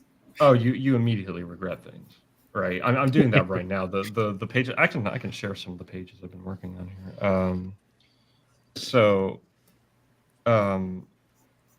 Give it a second to load here. I have a page that's going to be probably honestly the most work out of any page in well, I don't know, depends on how hard some of the later pages are, but this is going to be a really challenging one because of like the nature of what it is and what it does and what it says. But like as I'm as I'm doing the thumbnails, and Frederick can attest to this, like I'm just like, man, freaking as I'm putting in more and more detail. Was this the one you were drawing Thursday? Or, yes. Tuesday? I was working on this Thursday. Because I joined. I was, by the way, I was in the streams. I just wasn't messaging. Oh, okay. And you call this a thumbnail. Like my thumbnails are just a few scratches of pencil to show me, you know, basically align a couple of things, but you go into detail. Like this is basically a midpoint between your thumbnail and your finished page in a sense. Well, so yes, for this one I did, because I wonder if I have really good examples of like my early thumbnails. If I open up my like early thumbnails, you can see just how rough they are. But in this case, I wanted to be particularly detail oriented, because I basically skip the penciling process, as it were, and go straight into ink, the style that I do. So I've found, like in the past, I would do like a really rough thumbnail, and then I would just essentially pencil it / ink it right there from that. And I found that was actually that was really hard because like she would just be like a triangle, you know, and so I wouldn't have like at least like kind of the understanding of her hair moving down and stuff like that. I wouldn't have that like foundation to build on, which helps a lot. So I've started getting a little bit more detailed with my thumbnails. Is that 'cause a it just- robot or a dude missing his arm and leg? Possibly both. I'm not entirely sure. That's kind of the nature of this world is like possibly like everything's kind of possible. But the really panel weird is a one, what if. the really weird one is the boar skull with the dude surrounding it with sticks, the mummified dude surrounding it with sticks. I don't know what's going on there. See you later, guilty. Good night, Gotcha. guilty. Later. But let's see. I probably have a good example of a more rough page. This one was Oh, pretty rough. Frederick can have a very fun conversation with you. He really got excited for his pins, you know. Oh, what kind of pens you got? I got all kinds of pens. What kind you want? I don't know. I don't do a whole lot traditionally. That's right. That's right. No, I got. I'm trying out these new Unipin pens, which are basically just standard flat lines. But I also have been inking with a mixture of Tombow, Pentel, brush with the self-containing ink container, Okay, yeah. and also got these. What do you call them? They call them One. So Mitsubishi Uniball One. It's like a miniature, not miniature, but it's like a very precise big pen, if you will. Interesting. So it's a and- 0.38 millimeter line. What was the pen that the what was his name? Inuyasha, the vagabond. Oh, G pen. He uses a Japanese G pen. Yeah, G-Pen is pretty good. Explain to Frederick that one. What's a G pen? Yeah, I think I've heard about. I actually don't entirely know. I think it's a style of glass pen, if I'm not mistaken. Like I said, I don't do a whole lot traditionally. I think it's more so the shape. Is it? Is Let me it not? I don't Yeah, know. because yeah, the G pen, it's at least the one I have, it's shaped, it's kind of like more fat, and then it goes into like a thinner tip near the end. But you can like vary your line with that. Yeah, It's- Animated Moon. Weren't you saying that the Um, one, specifically the one he was using, was really hard to get down? G pens in general, I believe, are looking at it, it looks a lot like a fountain pen, actually. So I imagine you have a lot of control over the thickness of your line, if you're skilled enough to do it. And it's probably almost kind of like using a mix between a pen and a brush. Boy, that would be weird. But yes, from what I understand, it's a very challenging piece of equipment to use. Especially at his level, like doing all that deep work. Yeah, with the G pen, at least from what I understand, you can instead of switching out for like different, like thinner or thicker lines, like a different nib, Hmm. you can vary that depending on how you handle like the G pen. So Yeah. So it's kind of a universal tool in a way. Do you save the colors when y'all do the digital coloring and have it labeled what it's supposed to be used for a character for the flats? uh, Oh, go ahead. I was gonna say, for me, I always just kind of see what looks best. I'm not the greatest at coloring, but yeah, for the instance with this one, actually went off based off the illustration that Neutron Board did, and got some of the base colors from that, and altered them slightly just to more so fit my palette. I have this just as a temporary background color so I could actually see this lightning effect instead of trying to do it on a white background. Yeah, you gotta have his title, Rady Boy. Rady Boy Wright, you know. Rady Bright. far as labeling goes, I do label if I'm going to be passing the project off to someone else and they have to deal with it. It's kind of a courtesy thing to do that, because if you don't, then they have to deal with it. They have to figure out what in the world, layer 67B is, But for myself, unless it's a really complicated piece and I'm going to be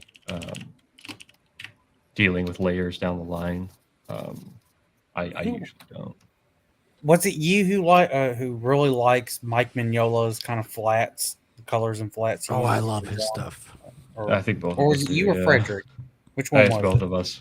Yeah, I really like his stuff for sure. Yeah, Yeah. Because I don't remember which one I had the conversation with. probably me. Both of us. Yeah, it could be both. I have two of his, 2 tomes of his, like 2 collections, big hard cover volumes of Hellboy. I got my brother one of those for Christmas one year, actually. Yeah, no, his stuff is really cool. Mine are translated into French, so they're bande dessinée size, like they're Oh, nice. bigger than American standard. What interview did I post? I think I watched it. The whole John thing. Buscema. Yeah, it was from like 2001 that they re-uploaded it, and pretty consistent with a lot of artists. He's like, yeah, I like doing westerns because I can do nature and shit, and I don't have to draw planes, buildings and all this other stuff. And then like, yeah, Mike Mignola, that's also one with Hellboy specifically. Yeah, I'm Where- always drooling over his stuff. I'm like, dude, if I could draw like him, I would. My pages would double the rate of production for sure. Especially in the coloring, because his coloring is so minimalistic that a lot of panels don't even have like effects on the color. They'll just have one flat, carefully chosen, color. But it's the black and white effect gets popped with the colors, and he has a selection of colors that work really well together. It's pure genius. Yeah, It's his such a- composition, hand over fist. It's so heavily stylized that all he really needs is just a stark black and white contrast, and on top of that, a good flat color palette, and he can make that alone work. Yep.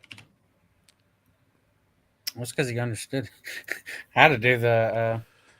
Yeah, he's a legit designer. Like he has an eye for it. He knows what he's doing.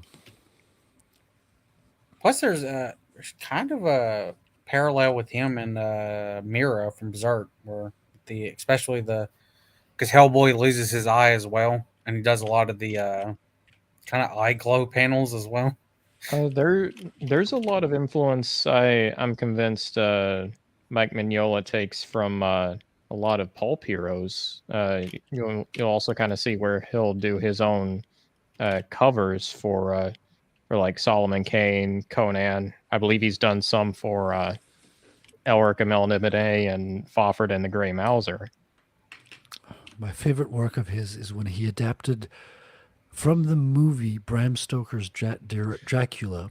I've always wanted to read that. He took the movie and adapted it back into comic book form. So it looks amazing.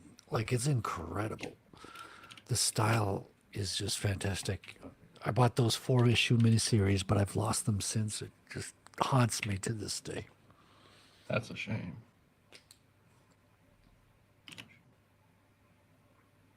Let me see if I can find it. I actually have a cover of Swords and Deviltry where Mike Mignola did the cover for it. It actually looks very good.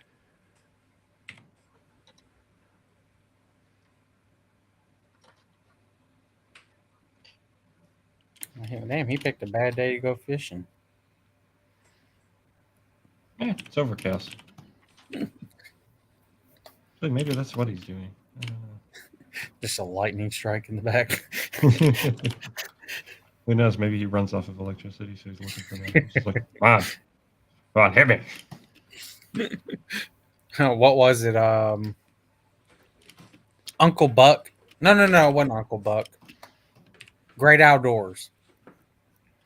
where the dude's been struck in the head like 77 times with lightning.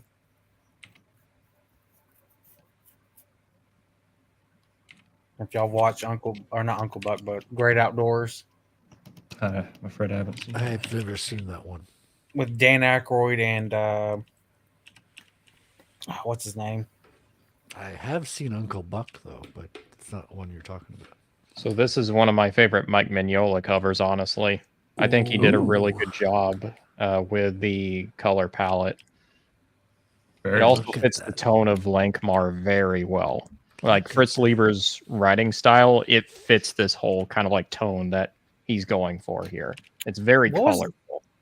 What was that Silver Surfer page you had?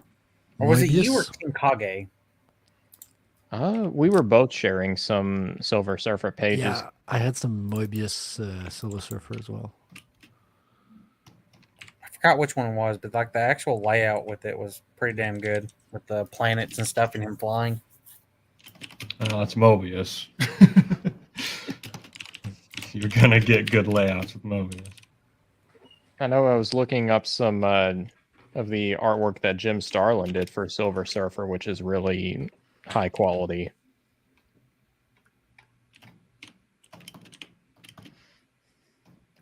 I forgot to mention one of the artists I really like. What is his name? Is it Yoshitaka Amano? Oh yeah, Amino Yeah. is he's a big name. Oh, Final Fantasy? Yeah, Yes. Angel's Egg and all that. Yeah. He was self-taught. Love his That- artwork. that's insane. Yeah. He also did a lot of the Elric covers, and on top of that, there was the Heroic Legend of Arslan that he did. So those alone, the guy had one hell of a resume. Mm. Yeah, that guy is unbelievable. Wait, what happened to Bagel Cat? I have Baguette. It's baguette. It's not the bagel. sketching other things, working on other stuff. Oh, I like chain Bagel Cat. smoking Baguette Cat. You know, he needs to live. You know what you need to do? Oh, God, is this you know full what? of Amino's art? Yeah. Holy shit. Yeah. Oh, Animated Moon. Mm-hmm. You know what you still need to draw? What's that? The Jedi mouse versus like the Sith Oh. Emperor cat. I didn't know Can I do that? how much of the artwork for Vampire Hunter D did Amino do. Was it just a few, or did Oh, he do he's the more? guy that did that. That's so cool. Yeah, that looks incredible. Yeah. I was looking at up that castle. examples. Yeah, I'm That's- surprised you can't get a translated Blueberry copy. I You think can't. Yeah, I'm surprised there's no reprinted versions. Oh, I'm sure there is. Blueberry is way too. Not English. If I look up Blueberry right now to try to get it, all it does is the original issues. is this.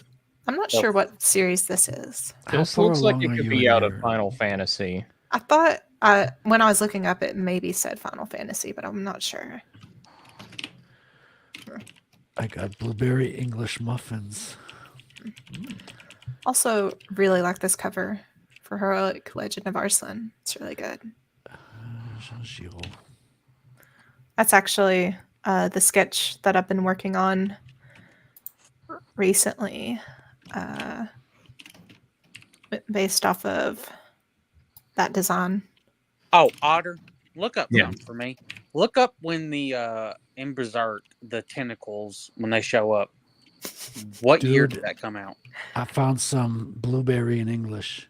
When the tentacles showed up, could you narrow it down a little? Pirate tentacles. Oh, I see. Because I just rewatched The Mist. And the tentacle monster in that is they're very similar to each other. You know the chapter that came up? The tentacle chip in Fantasia. You remember the okay. Fantasia, that'd have to be like It's early Fantasia, so that's what, like 2010. Okay, I see some of the tentacles here. Let me look it up. Yeah, if you look up the Mist, like the tentacle scene with that monster, I'm like, all right, I think Mira watched the Mist. Like they're pretty fucking similar. The only difference is in Berserk they give them prominent eyes. Yeah, this makes sense. I pulled up a chapter that has some of the tentacles in it, and it's like chapter 310. That was published in 2010. Yep. So Mist came out in 2007. Yeah, that wouldn't surprise me whatsoever. Yeah, for some reason I just decided to watch the Mist so I can go through the ending all over again. I've never read the short story for that. I actually hear the short story is quite good. Yeah, well, I mean, it's only I think the book's like 160 pages, maybe, which helps because you don't have the pacing problems that Stephen King has Yeah. with most of his books, which is they're too fucking long. I mean, He also suffers from wonky pacing, where it's like the first half of the book is very slow, and then it goes at a very fast pace for like the like 3/4 of the way through, and then it just everything pretty well like crashes down by the end. Like people are dying left and right. Usually the ending isn't ideal by any stretch. oh no, his endings suck. Like every one of them. Yeah. Like, There's very few of them where it's actually really good endings. matter of fact, the funny thing about the Mist is Frank Darabont, director, the one who wanted to adapt it and shit. When he gave the ending, Stephen King was like, "Oh, I didn't think of that. Well, I like that one better." I The way actually hate the ending for The Mist for the movie. It's kind of dumb in my opinion. It's dumb because they didn't allow passage of time in between your him shooting his son and the other people, and then him getting out in the military, immediately showing up. Yeah, they immediately show up. I'm like, oh, that's so dumb. If it wasn't for that, that's the only part of the movie I legitimately hate. Other than that, it's a perfectly fine movie. Also, it's a great movie to be like the opening part with the neighbor fucking cursing and shit. And I'm like, oh, yeah, that's Stephen King dialogue right there. Yeah. I kind of immediately hear it. I'm like, yep. The best way, I think this is the best way I can describe Stephen King dialogue. Correct me if I'm wrong, but it feels like a caricature of like 50s dialogue, but with F-bombs thrown in and just liberal use of like shit, cunt, all that. You haven't read The Dark Tower fully yet. When you meet Susanna, her alter ego is stereotypical like Southern slave black woman ghetto. Oh God. Like really fucking racist. Don't get me wrong, I love Susanna, but it's just funny. It's just, Especially I'm guessing the dialogue just feels out of place. no, it's just absurd Oh, okay. to the point where it's like it's kind of funny because Stephen King now is like the propaganda of like woke and shit. Yeah, and I'm like, you guys are putting him on a pedestal, Stephen King. Yeah, that's saying something.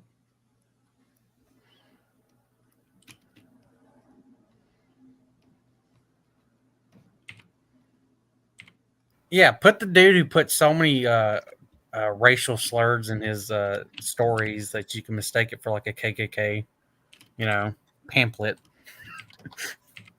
rally meeting pamphlet, Some of them have so many racial slurs that it makes legitimate racists out there go, damn, he's going far. Have any of y'all read a Stephen King book? Actually, I haven't. I read Yeah, I haven't one. either. I read the first one, Carrie.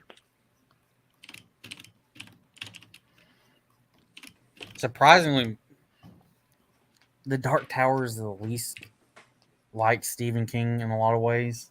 It still Like has Roland some of Barrett. his tropes in it, but it's not quite as bad as some of his other books by any stretch. Also, Dark Tower is such a weird mix of genres. it's a Western, but it has like high fantasy shit and time travel, plus like post-apocalyptic and then science fiction. Dude, weird I saw shit. the comic of that. It looks so dope. Like that's one I really would get into reading. Like, Yeah, the only problem I had with the comic is where it was starting. I mean, it's a really cool setting and everything. I haven't read much of the series, by the way. I've only read like I've read through the first book a couple of times, and I've read some of Drawing of the Three, but I haven't gone too much farther from there. But I love the setting. It's just even so, there's like bits and pieces here and there where it still feels like you're token weird Stephen King shit. It is, but it works. The Yeah. thing with the Dark Tower is all his books technically take place in that universe. They're all connected because every one of his stories are technically alternate Earths. Yeah, they're all supposed to kind of tie back into the Dark Tower series in one way, shape, or form. Yeah, most of them. There's actually like a video because where he actually takes thoughts and connects them to the Dark Tower. Some of them aren't because they were done before he really went into that. I forgot the mist that he was drawing Roland in the Dark Tower at the very beginning of the movie. Like that's the Western dude he's drawing. Yeah. And technically, now Otter, I'm gonna technically everyone who died in that movie aren't dead, since it is in the Dark Tower. When you die in a fake Earth, you get reborn. You wake up in an alternate Earth. But technically, his son is just orphaned alone in a different Earth. Oh well. It's a little bit more dark now. I mean, to be fair, this is one compliment I'll really give Stephen King. Stephen King has a lot of dark shit in his stories, but a lot of it's done very well to the point where you're like, if Stephen King wants you to hate a character, he does a damn good job of making you want just like absolutely despise this person. That said, here and there he goes too far. Albeit my biggest problem with Mrs. Carmody in The Mist is she's supposed to be like the radical religious zealot. Yeah. Yeah, I don't really hear her citing scripture, and no one really kind of pushes on that she's like the little bit she does put on is like fucking Old Testament shit. What I know of the Dead Zone, it also sounds like Stephen King goes a bit too far in that story as well. I haven't read it myself. This is more conjecture on my part. What he's said himself in kind of like other books, like I know he's talked about it in his On Writing book, is how he made the antagonist in Dead Zone unlikable, and it feels more like Twitter Stephen King, if that makes any sense, because the antagonist is just a crazy politician. And the way he gets you to hate him is just in the opening scene. He has him like kicking the shit out of a dog for no reason other than it just barking at him. Well, didn't you say the one manga artist, JoJo's Bizarre Adventures, and the one you said? Yeah. It's a very like dirty trick in writing to make you hate a character. It's like, if you want to make your protagonist sympathetic, have them save a cat. If you want to make your antagonist hateful or despicable, have them kick a dog. It's very like cheap, dirty tricks. See you later, Frequency. Good night, Wrangler. Hey, good night. Yeah. Do you use the circle thing, Frederick? Sometimes the stencil, you mean, or the compass? No. The actual like can come with a ruler or whatever, but it's just the circle, so you can just draw on it, make a perfect circle. We have better tools for that. Sometimes I use it. Like these were hand drawn circles, so they're not perfect, and so most of the time I hand draw the circles. But I do use a perfect circle once in a while. Yeah. Well, those not air conditioners, the server things give me PTSD. Oh You yeah. had to draw 1, 2, 3, 4, 5, 6, 7, 8, 9, 10 circles. Yeah, no. Well, these are actually ASICs, so they produce hash power to mine Bitcoin. So this is what gives him his stash before he goes to jail. Yeah. How much research did you have to go into like Bitcoin and stuff to make it as accurate as possible you could in the story? 7 years of research. Dang. Wow. No, I've just been like kind of immersed in the culture since then, so I've picked up a lot, and I'm kind of involved in the meetups locally and in Montreal as well. So, yeah.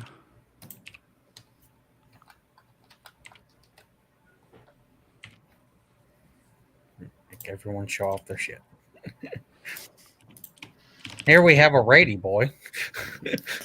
I was just messing around. That is the nice thing about like digital art is you can affect like the colors afterwards. Yeah. So you can I like do that a see lot. mess with the colors. And also, like, I was watching Animated Moon, like, to just be able to mirror the image real quick when you're drawing is so useful. Oh my gosh, I have it on cue and I use it all the time. Like, there are definite advantages to digital for sure. Yeah, you when you flip the canvas. From what I heard, is it's supposed to allow you to be able to see detail or angles. It's or whatever. it's to so as you draw, your perception of the drawing gets like familiar, so you won't pick up as things as much. And so, like, for example, like if I were to draw this guy crooked, like his head was too far over or something like that, it's a lot easier to do that if I just stick to one perspective. But if I flip it, then it becomes really obvious. It's like, oh, he's off too far, right? I did learn though from Junji Ito, though, funny enough, watching a video of his process. What he'll do is he'll look at a mirror behind him, hold up a mirror and look at the page behind him so that he can flip the canvas. You can also like put a mirror like on the table vertically and look through and at the other, at the reflection.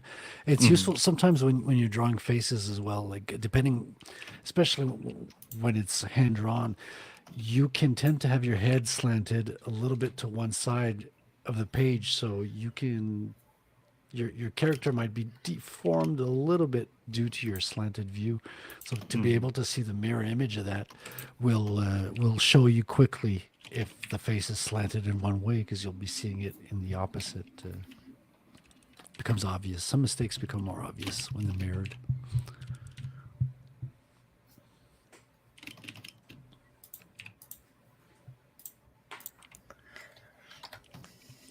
So Animated Moon, how much would you say that Junji Ito kind of helped inspire your own art?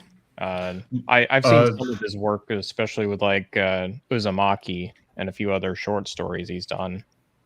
Truth be told, not all that much. I actually haven't really read or seen a whole lot of. Wait. Junji Go Ito. into that on the right hand side, that rock. This one. Kind of looks like there's a face in it. How that came out. Yes, I Where? see it. It looks like a girl's face. I don't see it. It's right in the middle there. Here. A little to the right. There. Yeah. There. Looks you like see her it. face is kind of showing under like a parted hairline. So, like, this would be the nose? Or Yeah. That's the cheek. The nose is right there. right here? Yeah, it'd be like a That's the side nose. profile of the character. Yeah, that's the nose, and Oh, man. That'd be a crappy face. Oh yeah, that I can also see it from the side. I was seeing it more kind of like she was looking straight at you. You Yeah, could- me Okay, if I too. zoom out. Okay, I see. If I zoom out, I see. Yeah. Don't erase it. Leave it there. Eh, It looks like she. No. There's a side profile look you can see, but it also looks like she could be looking straight at you, like both eyes. Well, yeah. Well, you mean like if half her face was shadowed? Yeah, kind of like if it was shadowed by her hair. So it's like one of No, its. No, bastard. No, just leave it there. Okay. Leave it there. It was a mistake. It's the whole reason I'll be buying the book. You can't erase Yeah, her. it's a happy accident. happy little accident. Happy little Listen, you're so good at art, you managed to make a face you didn't mean to. Yeah, that happens. But to answer about Junji Ito, I've actually the only story I've read of his was Anomaly at like is it Amagari Falls? or Yeah, whatever? Amigara Fault. That's my favorite short story of his actually. I love the concept. I thought the concept was really creepy, but I just wasn't a huge fan of the execution. It wasn't terrible or anything like that, but just I don't know. I didn't like the flashback scenes. in particular. I would call it more kind of like it's one of those stories where it's like it's really not character centric. It feels like it's there more kind of like as a high concept thing. The Mhm. characters don't really matter. You're just trying to like puzzle everything together. It Well, asks and some really fun questions. I loved that aspect of it. I like the fact that it's like you have these holes that pop up and they're meant for people, But I just feel like I don't know, like I feel like Well, it we should have can been count the left braids on even Frederick. more like a mystery. The fact that it was like this punishment and all that kind of stuff. I don't know. He's horny. Whoa! Whoa, Was what that happened the to Donald Trump? Stormbright? Yeah. This is his true skin color. We're going to conjure up so much Donald lightning, ladies and gentlemen. That's right, folks. Oh, I think it's really cool. New trick I learned in Clip Studio. Let me make a new layer. Nero Just to show you. Cersei's on camera is so vast, so huge. Have you ever heard of a Let me show you bronze hammer, something. ladies and gentlemen? Trust me, you don't want to know. So, say you draw like a. Oh, that's horrible. Like a Oh, square. God, no. You can That's a square? just say that's a square. There is a tool. Enclose and fill. Square that had a stroke. Boom. Filled.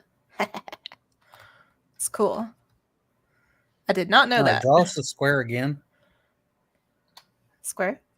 Mm-hmm. You mean to tell me that flatting in Clip Studio Paint could take like a quarter of the time that I put in?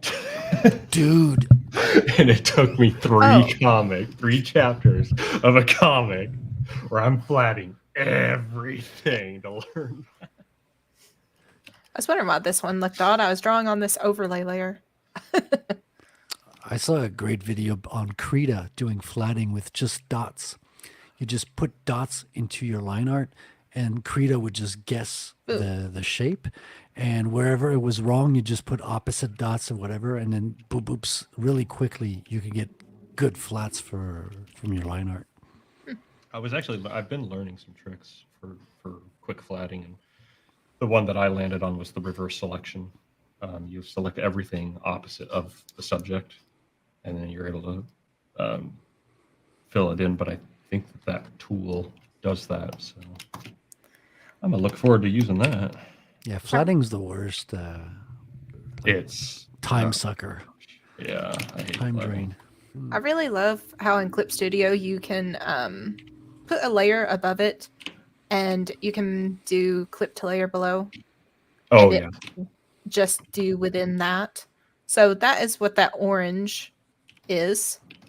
I filled in just the shape of my character, and that way, where was I? I was on this layer, wasn't I? Say for instance,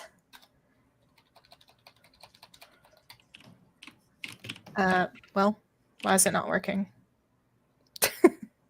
Why is it not working? It should be Where- working. I don't know why this isn't drawing. Do you have something selected? So say for instance with this layer, Why is this not drawing? Hit What? Control D. I hope it's not a bug or something on Clip Studio. I doubt it. Hopefully not. I'm on the right layer out of my 50 plus layers. That's really strange because that's that. I'm also really bad for not labeling stuff. So should be able to clip that. Labeling takes too much time, though. I don't know. Maybe it's Well, because it's it's actually- clipping to this layer. Possibly. It's not even the time. It's the what do I call this layer? Because like you'll have a layer that's like the one stroke of blue on like the person's left boot. And it's like you don't want to write that as the layer. Okay. Let me just make an example layer then. So it on there. But say, oh, that may be it. Say we got our square, right? And then you could clip to the layer below. And then you tried to color it with like orange or something. Or it only does to that. Nowhere else.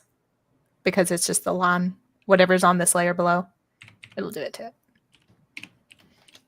I find that very useful for working with like flat colors and stuff whenever I'm shading.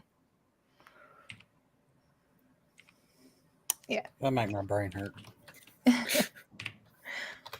Yeah, so that's how I get it whenever I'm coloring to not go out of my outline of my line art.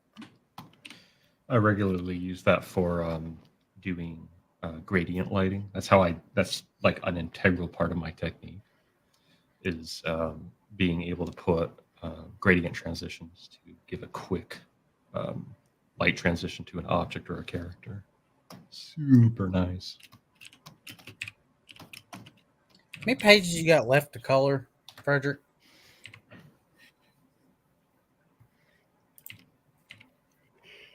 Campaign pages. They suggest putting 4 pages on most sites. I'll be doing it on FMC if I find my comic, so I'll be doing like 4 pages for the campaign. You haven't started coloring them yet? Nope, just did the 2 covers that you saw earlier, and I inked a couple of pinups as well. So I've been sharing those in the Gilded. Like one might be even a cover C, like where he has his face beat up and the mask half torn. I thought that could make a good alternate cover as well. So I'm considering that.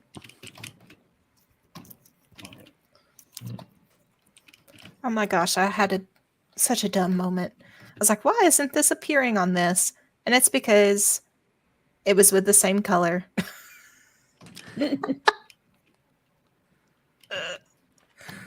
That makes sense. Fixing to wrap up. Oh, let me get y'all's. Yeah, because I found out why I couldn't have links on the channel, Animate Moon. Oh yeah.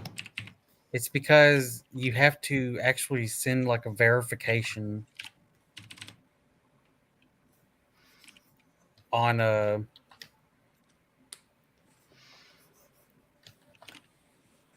to Google and YouTube and shit. Like Oh, actual yeah. IP and stuff.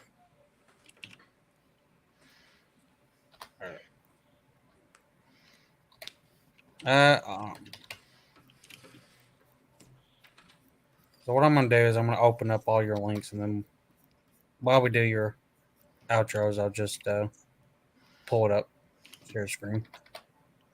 Otter, where's your book? Where's my book? Here, let me get the link for it.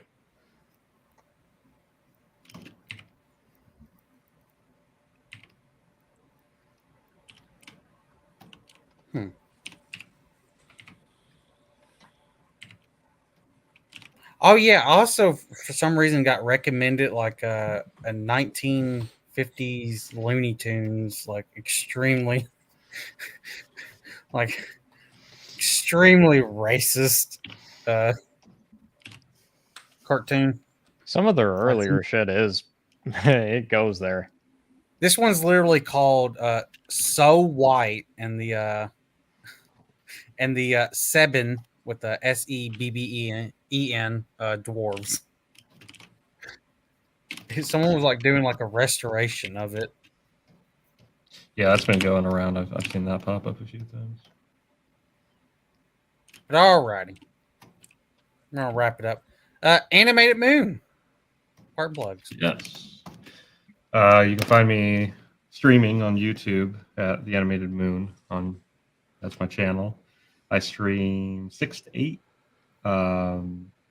Tuesdays and Thursdays, and my comic is on my site, theanimatedmoon.com, which might look a little bit different here in a month. I'm actually going to be rebuilding it. Might be a little bit more streamlined for a while, but it's going to be a lot cheaper to run. So hopefully I don't have to take it down. I'm going to really try to avoid taking it down. And you got 3 chapters of The Blonde King up. I have 2 complete chapters. Chapter 3, the first installation is up. I'm going to be working on the next installation of Chapter 3 on stream, probably for the next few months, and then there's going to be one more installation for Chapter 3. So it's going to be the longest chapter in the whole book. So yeah, if you want to see that process, you can check me out. Alrighty. Who we got next? Frederick. Yeah. imakecomics.com is the website, the landing page for my comic. I'll soon have an update for that. I'm preparing the artwork for the campaign, as we were mentioning earlier. So I'll be making a lot of noise when that's ready to push out. So in the meantime, I'll be working on the drawing board, doing these streams. I'm thinking of starting streams like Animated New Moon. I've been getting ready to put something together and start streaming, so I'll be sharing links on the Gilded for that. So stay tuned and enjoy. Let me do your. Twitter's made it where you're not allowed to go on there. You have to log in now. Yeah, Twitter is very stringent sometimes. I've had it to where it's like you can view whatever on their site and you don't have to log in at all. Then other months, it's like, oh, you have to have an account on there. Umbrella Cat. Yes. I'm occasionally doing art in my spare time, but you can find me on DeviantArt, Instagram, Twitter. Also have a YouTube that I've barely put anything up on, all under Umbrella Cat with a K. Nice. You're gonna have to finish that Bagel Cat. We're gonna make sure you get done. We also you need to do like It's a Western, baguette, not a bagel. yeah. You need to do. Yeah, you need to do like a Western scene of like two very fat fucking cats. You know, they're like doing a standoff. They're fixing to do their gunslinging. You know. I could Photoshop you one really quick. No. One day you gotta do this. Mexican standoff with cats. That's a good Photoshop. Otter. All right. Well, I'm not exactly artistically inclined, but if you're wanting a good book to read, I have a novella out called The Curse of the Star Raids. If you saw the image that's been put up of Stormbright, he is part of this saga, which I've called Steel and Stormbright. Some good old swords and sorcery fun with a dash of seinen manga, if that's also your speed. You can also find some reviews, short stories, and articles, which I do on downstreampulp.substack.com. So if you want to learn more about what I do, you can find me there. Nice. Well, that's it, fellas. We're going to close this out with goodbye. The sun has gone to bed, and so must I. So long, farewell. Auf Wiedersehen, goodbye. Goodbye. Goodbye.